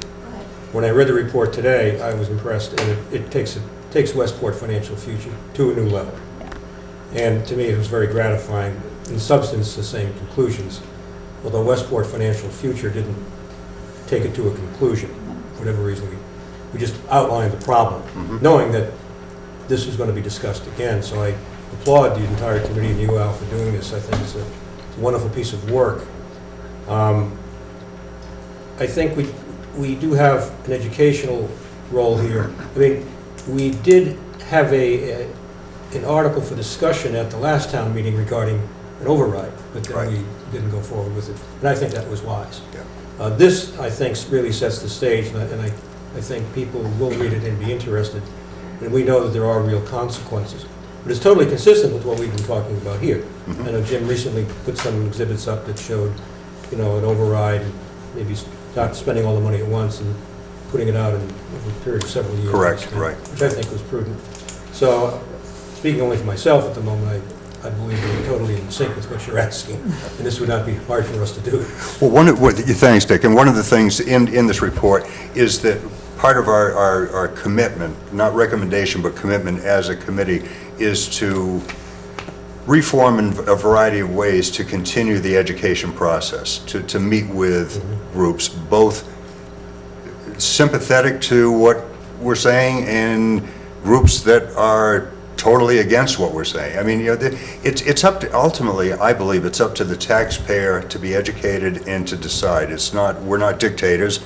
If it goes down, it goes down. If it goes up, it goes up. But I think it's important for everybody to understand the truth. Sounds like an old TV show. The truth and the consequences of the, you know, of the decision process. Thank you. Anything else from the board? Is there anybody else from the committee or anybody who wanted to? I had one other comment, just to Go make ahead. sure we involve the Finance Committee. I think Finance Committee members are on this. Yes, they are. Yeah, but they should hear the same request and respond accordingly. So, my name is Betty Slade, and I just want to give you my opinion. I sat through the meeting tonight, the whole meeting, and this was such an interesting example of what we're up against. I mean, look at the building inspector. We had a whole group of people here from a community which very gently said, we're not getting any services. And why? We have one building inspector. We have to fight to pay the clerk. We have to fight to get an assistant. And we're probably going to lose that assistant. If we don't do something about it, we're going to find people leaving Westport because they aren't well paid. You had that argument tonight a little bit. So there's so many things, if we just think about what we find wrong, a lot of it has to do with we just can't pay for it. So as taxpayers, we should pay for it. That's my opinion. Thank you. I really, you kind of said this at the beginning, that the Westport employees, they have made do with a shoestring for a very long time. Like we had someone a while back on social media complaining about a pothole, right? Which is fine. There shouldn't be a pothole. They should complain about it. But we are -3 in the highway department because we are not paying competitive wage to the highway department. And like, that's just one department. We're gonna be down a firefighter, we're gonna be down a building inspector. Like, we've been Band-Aiding a lot of things for a long time and making it work. I know last year, I started telling people, do you want a library? Do you want a council on aging? Do you want a recreation department? Do you want a transfer station? Because we're not that far away from having to get rid of anything optional. And so I'm hopeful that people will do their research and kind of figure out, because you're right. No, you don't have to raise the taxes, but if you're not going to raise the taxes, where are you going to cut? What do you want to cut? Right. Like, I would like for people to tell me what to cut. Go ahead. Hi, Donna Amaral. I'm on the Board of Health. And just to point out the need for improvement in the staffing and the services to what we can provide for the town, everybody's up in arms and anxious about what the DEP's proposing for Title V. So right now, the Board of Health, the board, is actually physically going through files because we don't have the staff to update everything so that we can then do the process so that everybody in the town will not have to upgrade their systems. That we're working on our own time to go through all of these antiquated filing systems so that we can present to the DEP why we should have the 20-year permit versus everybody in the town having to upgrade their systems to D-Night systems, which would be a very big expense to everyone in the town. Probably more of an expense than not doing the override. Yeah. So the override is actually a way to help in that process. But I don't think that people in the town really appreciate that even the people on the boards, people who are volunteering their time to help the town, that it's free. It is people doing what they want to do to help without being monetarily rewarded. And that's being because we're on such a shoestring. But we need more staff, and we need to upgrade systems that we can't upgrade because we don't have the funding for that. I mean, going through files with manila folders with moldy and dusty plans and things is not really how we should be operating. We should be more in tune with the times and having things digitized and so forth. But that's going to require money. But again, doing the override can help prevent individual expense in the future because I can see how problematic it's going to be for individuals if we don't do the override. Thank you. Yeah, just on the very last page of this report, there's a chart that shows the impact on homeowners of a $3 million override. And right now, and I'm just doing kind of sloppy math here, about 65 to 70% of the household valuation, of the property valuation in the town is under $550,000. And it varies between $69 a year and $401. So for rough numbers, why don't we say that it's $8 a week for 60+% of the people in the town to fund a $3 million override. I'm not minimizing $8 for some people. I'm not minimizing it all, but what I am saying is that we are not talking tens of thousands of dollars a year per household here to make the quality of life in this town equal to or better than what it was. And so I think that's an important statistic. There's a lot of deep depth in here, which is probably more than we needed to put in, but that number, it really hits people's, pocketbook. Yeah, thank you. Hi, Cindy Brown. I'm a member of the Personnel Board. I spoke earlier, but I'm also a member of the Finance Committee. I had participated in these meetings on Wednesday mornings, and it really does bring to light, as I had mentioned earlier in my earlier discussion about the staff here in town.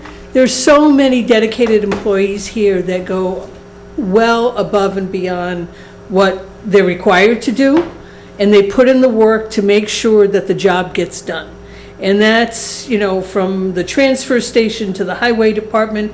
You mentioned the pothole issue earlier. I mean, My dad worked for the highway department back in the 70s. Back then, there were 15 members of the highway department. 15. We barely have a staff today of 5. Okay, 5. We have far more roads than we had 50 years ago. And we have 1/3 of the number of people to help maintain those roads. If you think about it, we operate a $50 million corporation here. We don't have a head of human resources. We don't have a full-time tech person. We have computers everywhere. We have a part-time tech person. So when something happens with one of the computers and we can't process this or can't process that, we have to wait until that person becomes available. It's part-time. I mean, those are just 2 very small issues of things that go on. I was an employee here at the town 40 years ago. I left and have returned. And I have to tell you, things haven't changed in 40 years. I mean, it was mind-boggling to me to come back and see that things still are done with the same number of people and in the same way that they were done so long ago, because we haven't expanded. People, for some reason, like to take some type of pride in being one of the lowest taxes in the Commonwealth of Massachusetts. We're in the bottom 10%. I don't think that that's anything to be proud of. You should be investing in your community so that you can be proud of the services that we have, not those that we don't. Because, I mean, that's just crazy. I mean, you're going to hear the schools at town meeting, and they're going to be, complaining about their lack of funding, and rightly so, because you want good school systems, but we can't pay for it. You want your roads plowed. Well, we may not be able to get to the plowing as much as we had. You want a fire department. Our fire department does 10 runs a day on average. 10! I mean, that's a lot. It takes money to operate all of these things, but it's all getting done. People say, oh yeah, see, they cry money and they manage to get it done. That comes at a very significant cost. And that cost is to the employees by and large, because they're not respected nor paid for what they really do contribute to the town overall. They make sure that, yep, you've got a police department, you've got a fire department, and your roads get plowed and your streets the potholes get filled. But it all comes at a cost, and people really have to understand that it's nothing to be proud of to say that you live in one of the lowest tax towns in the state. That's not a badge of honor. That really is not. That's just a badge of cheapness, and that you don't want to pay for the services that you receive. So read the report. I encourage everyone to go to the website, read the report, and you will see that no one's stuffing money in their pockets here. I mean, this is not like, oh yeah, well, they don't want to do it because, somebody just goes home at the, noontime and takes the rest of it. That doesn't happen. That does not happen. People work very hard for the town, and they do a lot of things to make sure that everything works the way it's supposed to work. And so Al said it, educate, educate, educate. People have to understand what the limitations are of Prop 2.5 and what it's done to our ability to be able to service the town. So I would encourage everyone to go and read the report and support the town. I'm not saying, if you can't afford the override, I understand. That's what, like Al said, we're not demeaning anyone that can't afford that, but you have to understand that you can't afford not to either. You can't afford to let things deteriorate to the point. I mean, look, I'm looking at the peeling ceilings here. I mean, We had a fire. there's pardon me, yeah, there was a fire here. I mean, there's so many things that are held together with bubble gum. So read the report, and hopefully you'll be able to support an override. Thank you. I think we can put the report on the town website. I think that's an exceptionally good idea. So I'd like to put that there. If other people have other perspectives and other reports that they also want to put on the town website, sure, submit them and we'll talk about them. I hear a lot of griping on social media, but it's like, put something down on paper and let's talk about it, right? That's certainly the committee's suggestion, is let's get the public debate out there. let's put it out, let's get the facts, let's get the reasons, let's go back and forth and make the best decision possible for the community that we live in, and let the chips fall where they may. I'm going to end it. I'm going to... We have David who's going to talk. Oh, but- sorry. Sorry. Keep you up, Al. That's all right. I know. He was pretty late. Meetings, you know. He's like stuck to half an hour. I think got that's another good. half hour. Okay. All right. I think I'm also good for these 15 minutes, but I won't talk that long. I just, you mentioned that Jack Healy and Dick had pointed out the fiscal issues in the past. I just wanted to add that the master plan of 1916 and the master plan update of 1921 also... 2016. 20. Oh, well, that shows my age. Okay, 20. You better go to bed, David. I'm still living in the last century. All right. 2016 and 2021 plan update both pointed up the fiscal crisis and the need to deal with it, and that the Finance Committee made very strong point at the last town meeting that this was needed, and so you're really just reinforcing that and supporting it, and I think that's wonderful. Just one other point, I think that one of the biggest consequences of this underfunding over the years has been the education system. You know, we build a new school, beautiful new school, wonderful new school, but we're not keeping up the funding for the teachers and the staff and the equipment within the school. And I'm trying to dig in and do some more research on that, but what I've found so far indicates that we're really shortchanging our students. And I think the parents need to realize that, the parents of the school children need to realize that, and we've got to, where we got a vote to build the new school, we now need to get a vote from the parents of the students to fund these operations of the schools to provide a first-class education. And we aren't doing it because we just aren't paying for it. Thank you. Anything else for Mr. Lees while he's here? Thank you very much for coming. Thank you. Appreciate your patience. Thank you. Al, good to see you. Good to see you, too. Night, Al. Yep, time for bed. So the next item we had on the agenda is the budget discussion. Jim, you want to give us, I think we just have, this is going to be brief. Yeah, just some quick updates. I think it was well said by the participants tonight, much better than I can articulate. But preliminary budget was submitted on December 19th. There's been very few changes to that, mainly some changes to the individual salary line items that were adjusted with the town accountant. $100 here, $200 there, nothing specific. We're waiting for the governor's budget, which will be released hopefully by March 1st. It's an election year, so they get an additional 3 to 4 weeks before they need to submit their budget, which kind of sets us back a bit. Normally we have it about this time of year. That gives us the state revenue, the state offsets, as well as the regional schools, vocational schools, what their costs are. So we do have estimates for that based on previous years, but we do not have the final numbers. I think the following items will need to be reviewed by the board as we move forward. Override, obviously, similar to what was discussed tonight. Alternative budget for the annual town meeting contingent on an override. The amount of the override, I recommend a $3 million override minimum.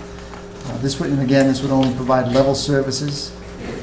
The override structure, we still need to discuss how much a year we would spend in the override. Is it $750,000? Is it $1 million? Do you go for the full $3 million up front? Do you take the full $3 million and add that to the tax levy the first year, or do you split that up among a few years going forward? There's some advantages and disadvantages to both.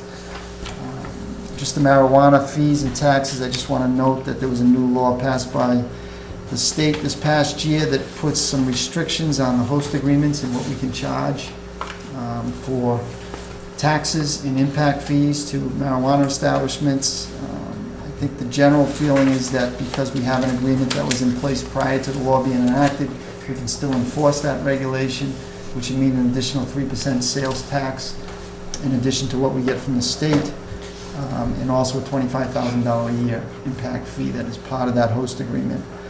I will say that the revenues for these marijuana facilities are down substantially.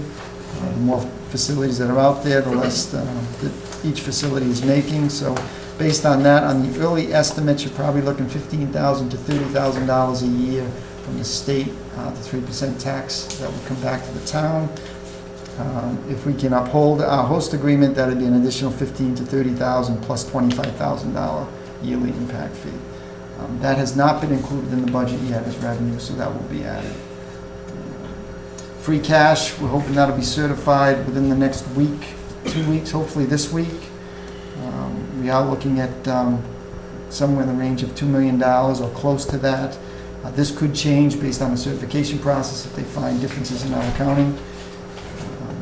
Possible free cash use is one-time funding we'll need for the high school to get us through another year of $125,000 to $200,000. There was some discussion or some options of maybe paying off the campground property, which would be $600,000. That would free up $100,000 plus in the operating budget a year that we could put towards the budgets. Assessor reval would be about $40,000. Capital improvement projects, we're still working through that with the capital improvement committee. Last year, I think we're in the range of $400,000 to $600,000 coming from free cash and some other funding sources we have available this year that we can also utilize, such as ARPA funds, cemetery reserve accounts, transfer station accounts, so forth. The budget offset, that still needs to be determined how much free cash, if any, will be put towards the operating budget. And the stabilization fund, there's been a push, through that committee that Ali's talked about tonight, as well as through the treasurer collector, to put some money towards the stabilization fund. We are low. They recommend about 5% of our annual budget in the stabilization fund. We're probably closer to 3% or just under 3%. The last thing is just a town meeting schedule. Next meeting would be February 21st, which is the Tuesday after the holiday. Finance committee is okay with the Board of Selectmen submitting the final budget to them on that date. Hopefully we'd have some more numbers by then. I don't know if we'll have the state numbers, but we may have a better idea of where things stand with the school department. Let's see, so we'll close the warrant at the end of February 27th. And hopefully on March 6th, we can finalize the town meeting warrant. And that would be ready for posting on April 3rd. Well, posted on the 18th and submitted on the 3rd. That's all I have. So I just want to underline that. So we don't need to, you're not recommending that we finalize the budget tonight. You're recommending that we wait until our February 21 meeting, and we've coordinated with the finance committee. They're okay with getting it post that Feb 21 That's meeting. correct. And then we haven't voted on this yet, but it sounded like the recommendation tonight was to put a warrant article on with additional appropriations subject to an override. So that we have to finalize before March 10. So you're saying on the March 6th meeting, we would finalize that? Yes, it's not part of the original budget, so I don't believe we need to get that to the finance committee by the 21st. Right, so on the 21st is the operating budget with the available revenue. March 10 is the deadline for the warrant articles that have a financial component. That's correct. Okay. So our meeting is March 6th. March 6th. So on March 6th, we would finalize that. All right. What about the closing warrant on the 27th? Do we have to do anything? Well, closing the warrant means we're not going to take any more articles. Oh, all right. So we would vote on that on the 21st, right? On the 21st, we'd vote to close the warrant on the 27th. Is that? Yes. Okay. Because that's if you have petition articles or other articles Stuff coming in coming from in other outside. departments. Okay. Yeah. Got it. Got it. Okay. Any questions for Jim? Yeah. Dick? No, you had the interest. Yeah, I was just wondering, regarding the schools, we've got a big difference in the school budget and our recommendation. So are we going to be addressing that in a future meeting, or is going to be any more further conversation? At one time, we were talking about tripartite, finance committee, select board, and schools to sit down and try to hash some of that out. Do you have a recommendation? I have a recommendation is that we get together and try to come up to a solution. as we did, we discussed loosely previously, but that should include the Finance Committee as well, and to see if we can resolve the issue, because if we don't, then it would be something brought up at the floor of the town meeting. Yeah. And that's kind of sort of a wild card, you know, where that ends up. So I think that it's the biggest budget item.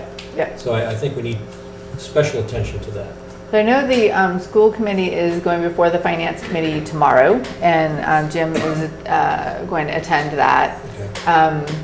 If you're volunteering to work on a group to get I those already did people volunteer. together. You put me on the Yeah, group. I think we did.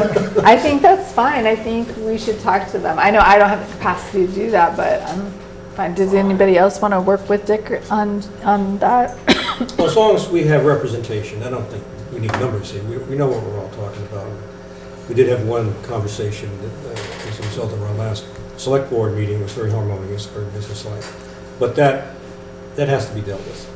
Try to come to a resolution, if it's possible. Maybe we won't, and that's that, but we've got to make that effort. And yes, I'm on the committee already that's doing that. Okay, so I would say that's fine. Maybe that will come up tomorrow in the discussion with finance committee and. Yeah, we'll see how the finance goes tomorrow night and try to set something up for the end of this week, the beginning of next week. Yeah, I was going to ask Jim to sort of orchestrate that. I was just wondering, how does Diamond play into the budget and also to the question of the override? The current budget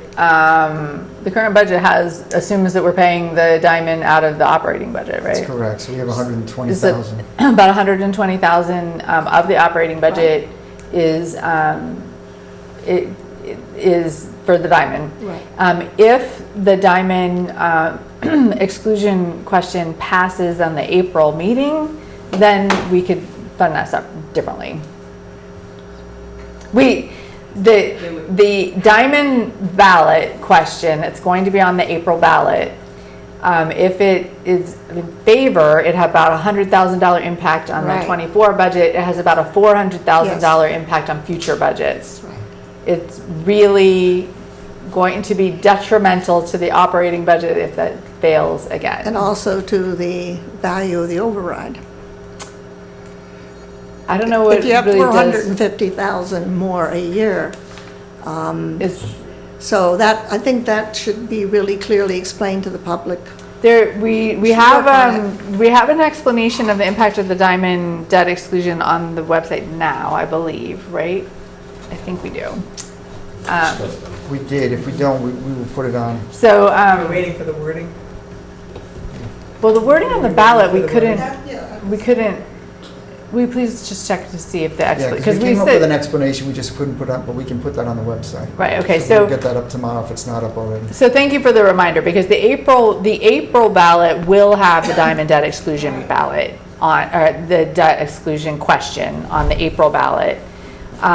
The May town meeting is going to have the operating budget and also an alternate budget subject to an override, and then there'll be an election sometime between May and September for the override.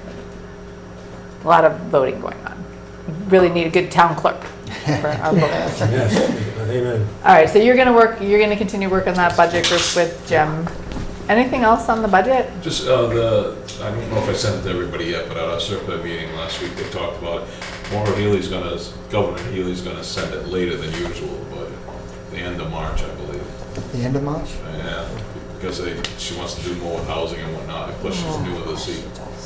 So they're expecting toward the end of March. If I have the date from my notes, I'll send it to everybody. But yeah, that's the other towns are concerned with that and the marijuana, like we are. The impact of it, yeah. Yep, because the fees are less. The feedback of the community is less. All right, thank you, Jim, for all the work you're doing on that, multiple versions of the budget. We have, the next item, we have a discussion from Karen Gonsalves, who's a resident who had a discussion item. Is Gonsalves here? Welcome, you can have a seat. A few questions. It's about the DEP regulations. I've been to a lot of the meetings in Dartmouth, the one at UMass. I think what's shocking to me is Westporters don't know what the hell is going on. They're totally in the dark. Westport has had Dartmouth's had many meetings concerning this, public meetings, where we've also been invited. So when I went to the first one, I think it was December 10th, I was shocked that all this was so important, and yet everybody knew nothing about it. So on every Facebook page that involved Westport, I wrote a whole synopsis about what's going on in the meeting, how this will impact us. And basically, it was like the boy who cried wolf. They're like, this can't be. Well, hell, it is. It is true. So I have a lot of questions that I would love to talk to you, sir, and the selectmen as well. Before all this goes down, is there any way that you intend to tell the Westport residents what is going on? Like with flyers, and nobody knows anything. I mean, it's amazing. We've discussed it multiple times in these meetings. We've had multiple sessions. We had the chair, not the chair, but we had a representative from the Board of Health, a representative of the Planning Board, who've been actively working on this issue. Mm-hmm. I know they've been before us at least twice. I know that there have been newspaper articles in the Westport shorelines regarding this. I've seen that, yeah. I can tell you that we have had extensive comments from our planning board and the Board of Health, who have been coordinating with our office too. It's really the Board of Health and the Planning Board that are the most deeply affected. They have coordinated through us. We had an extensive letter that has been sent by a group of people that we've all reviewed and contributed to. Okay. We've had an extensive letter that has gone to our legislative delegation. I know multiples of us have spoken with our state senator, our state representative. Our planning board has been actively working on this. Our Board of Health has been actively working on this. You heard Ms. Amaral talk about the work that they're doing to try to coordinate all of the work that needs to be done.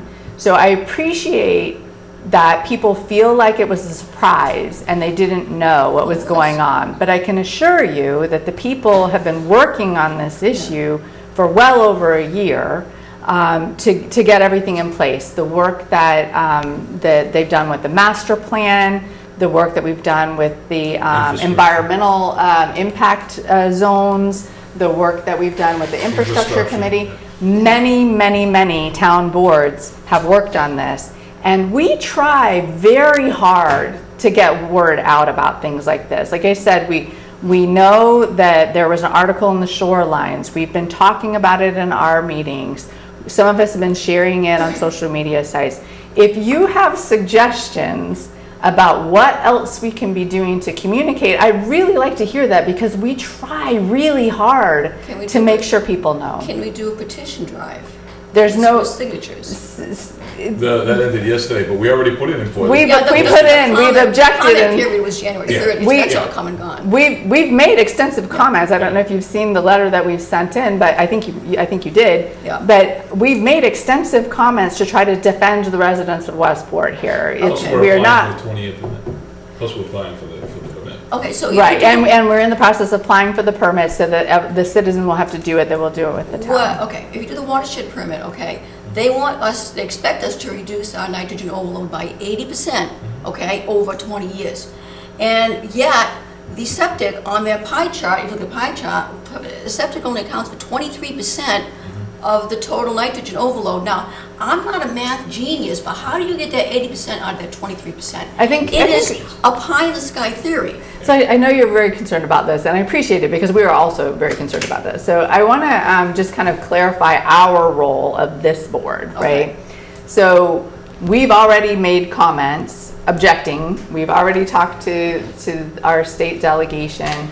Many of us have participated on a number, the permit, the reducing the max daily load, right? We haven't just started that. We've been, various boards and committees in town have been working towards reducing that max daily load for many years now. It's significantly lower than it once was. Well, once you get rid of the cows, that took care So of you're right that septic is not the only thing. But you'll recall that our boards, not this board, but the Board of Health, already put in a requirement for D-night systems. They're already requiring the removal of the cesspools. We're doing a lot, but I appreciate that it's difficult to understand what we're doing, because it's kind of complicated and it's really hard to get the word out. Okay, is there any chance that we could do a multi-town, some kind of, court injunction or something legal? Because Dartmouth's talking about that. Could we get on So, board with that? I don't know what are we working on with Dartmouth? I know we're in communication with a bunch of other communities, including. Right. Well, they're a little off the wall at the Dartmouth pushing meeting, it? to be honest with you. We Yeah. we don't know how far they're gonna go, and a little bit could be considered frivolous the way he went at it, because the beginning of that meeting was more headhunting than anything, but, yeah, we've been asked to do different things, and Okay. we'll, I think tonight was even the Dartmouth letter, correct, earlier on the Yeah. agenda, even though we had already sent one. We had already So, sent yeah. a letter, we were in support Yeah, of the I letter. mean, everybody thinks it's ridiculous, we don't have any way to enforce it. And we're already working on a number of things, like she mentioned with the TDLs. The gentleman that spoke earlier, David Cole, did a whole report. That's why we've got infrastructure starting to go down Route 6, we gotta get the funding for that. So, there's all kinds of things like the chairperson mentioned in the works. I was on the side of you at that meeting, by the way. One of the things that, one of the reasons that we have put so much focus on water and sewer along Route 6 and making sure that we've had the infrastructure money and the ARPA money going to water and sewer on Route 6 is because we believe that that will have an impact on the load, right? There's an environmental impact going on there, as well as health and safety impact going on, and an economic development component. So if you have ideas of new, different things we can be doing, I do. I'd love to hear them, because Why couldn't we petition the DEP to have a stay of execution, like for 2 years, to police ourselves? If you just control your nitrogen runoff from fertilizer, you might actually meet that. The West Branch if you put that already, in a proposal, we can send that along. the West Branch already meets, okay, the nitrogen overload. They meet standard. East Branch is this close. I mean, we're that close. Why couldn't we be given a grace period to try to do it ourselves? We're asking for every Yeah, every we remedy. were, and We it made just- that argument as Yeah, well. we were in the grace period, but it's starting to creep its way out. Like as they mentioned at the meeting, the Cape is where it's supposed to be the priority. That's a And then totally I know. different soil condition, though. I know. I mean, it's So apples it's and ridiculous, oranges. but yeah, I mean, definitely give us the list of whatever we can work on with you. Board of Health's the priority. I don't know if you remember, but Jim Whiting, the gentleman that spoke for the Westport delegation that night at UMass, he's done a lot of work behind it. Yep. You had Representative Schmidt there, you had Board of Health Tanya Writing Yep. there, I was there. There was 2 other people from Westport. Oh, Bob Dale was there. So you had a good bunch of people there listening. Westporters, yeah. Yeah, I mean, we didn't get crazy like Dartmouth didn't start with threatening people, but we were all there listening and taking everything in, so we're educated on that, pass it on. So where's the final decision come? At town meeting, or do? There's no, Westport This is is at the mercy of the state Yeah. government Okay, on so this there's no one. decision on our part. We've already objected every way we know how to object. Okay, if this is passed, it becomes an unfunded mandate. Where do you Yes, get, where do you it get the money does. for it? There's a what very I'm good saying, question. we don't have any That's funds. one of the points that we had. Okay. You're right, I agree with you. And what are the penalties for non-compliance if we don't meet that 20-year goal? We don't know. That's what we ask, because we're not gonna. We don't know how you would possibly put You septic can't. in It's 7,000 absolutely- residents all within a 5-year period. That's also a very Well, good basically, question. we all have a well, and we have a septic system, and they're usually 150 feet apart. Wouldn't Supposed to it behoove you to test the water in people's wells if there's no nitrogen in it and it's 100 feet away? How the hell is that water, is that surge polluting the river 3 miles away? Can you tell me that? That's the problem. A lot of people won't volunteer to test, especially in the north end, because they fear that it's gonna ruin their house value and all that good stuff. And that's why the realtor spoke up from Westport. Yes, yeah. Whittier, From, because that's a yeah, problem. They're yeah. not testing the water right now on a lot of it. Yeah. And it is a problem. That's the things they should be concerned about. And Yeah. she brought that point out, Yeah, Claudia. yeah, so, So, yeah, Alright. there's all kinds of angles we're going to. Schmidt was there, Paul Schmidt was there too. Yeah, he's I my think Mike neighbor. Rodrigues is behind it. But just to be clear, we think that the Westport delegation has done everything that we know how to do. But if you have ideas of other things we could be doing, please To me, I'd like a surface grace them. period for Because, town to educate the but we public. can't, we are not in charge of that. I can't, Right.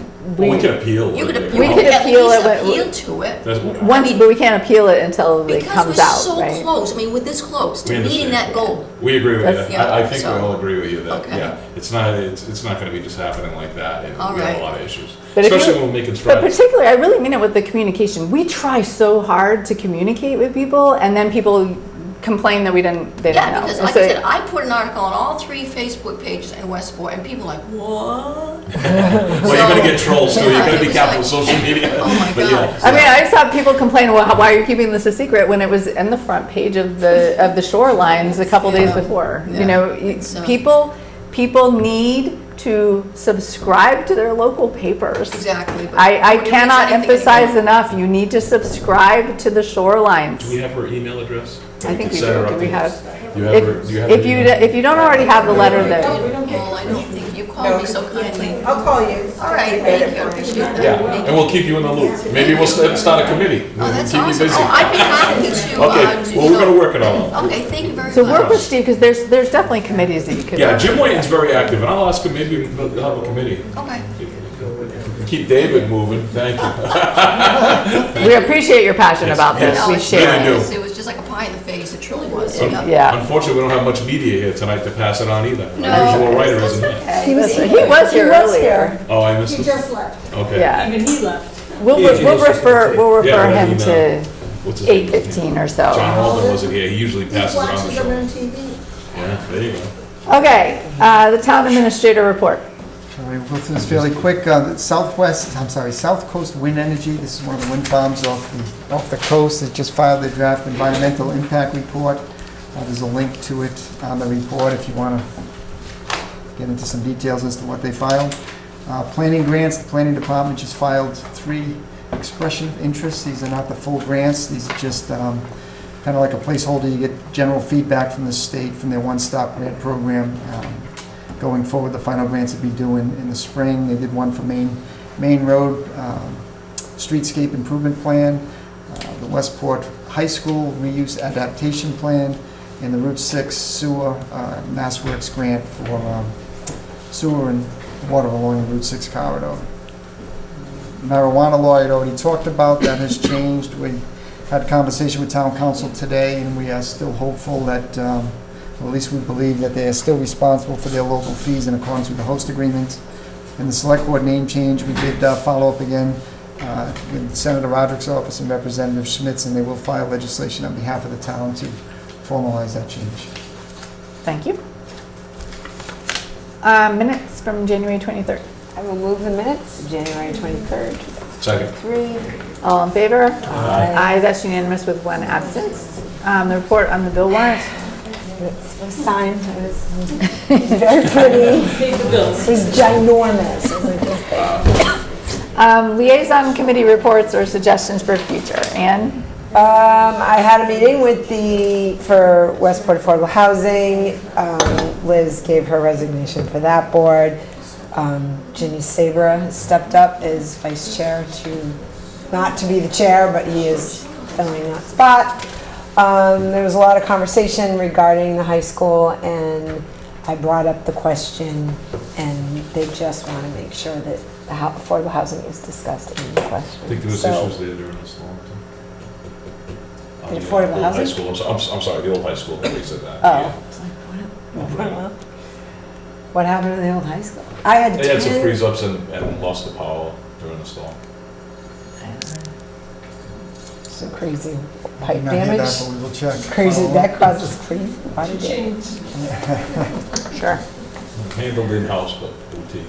Anything So else? that was it. So we didn't, after Brian sent the question, he never sent the question again, right? I went looking for it. The question for the For the ballot. ballot. No. We haven't seen the final piece on that. So that's been changed to put it as town meeting warrant article for discussion at town meeting as opposed to a ballot question, I think is what they're proposing now. How can that be a town meeting warrant article? General discussion, I think, just to get some feedback. Is general discussion an allowable town meeting warrant That's article? a good question. I'll have to follow up and check on that. I don't know. They could certainly get a vote as to which way they want the town to move forward.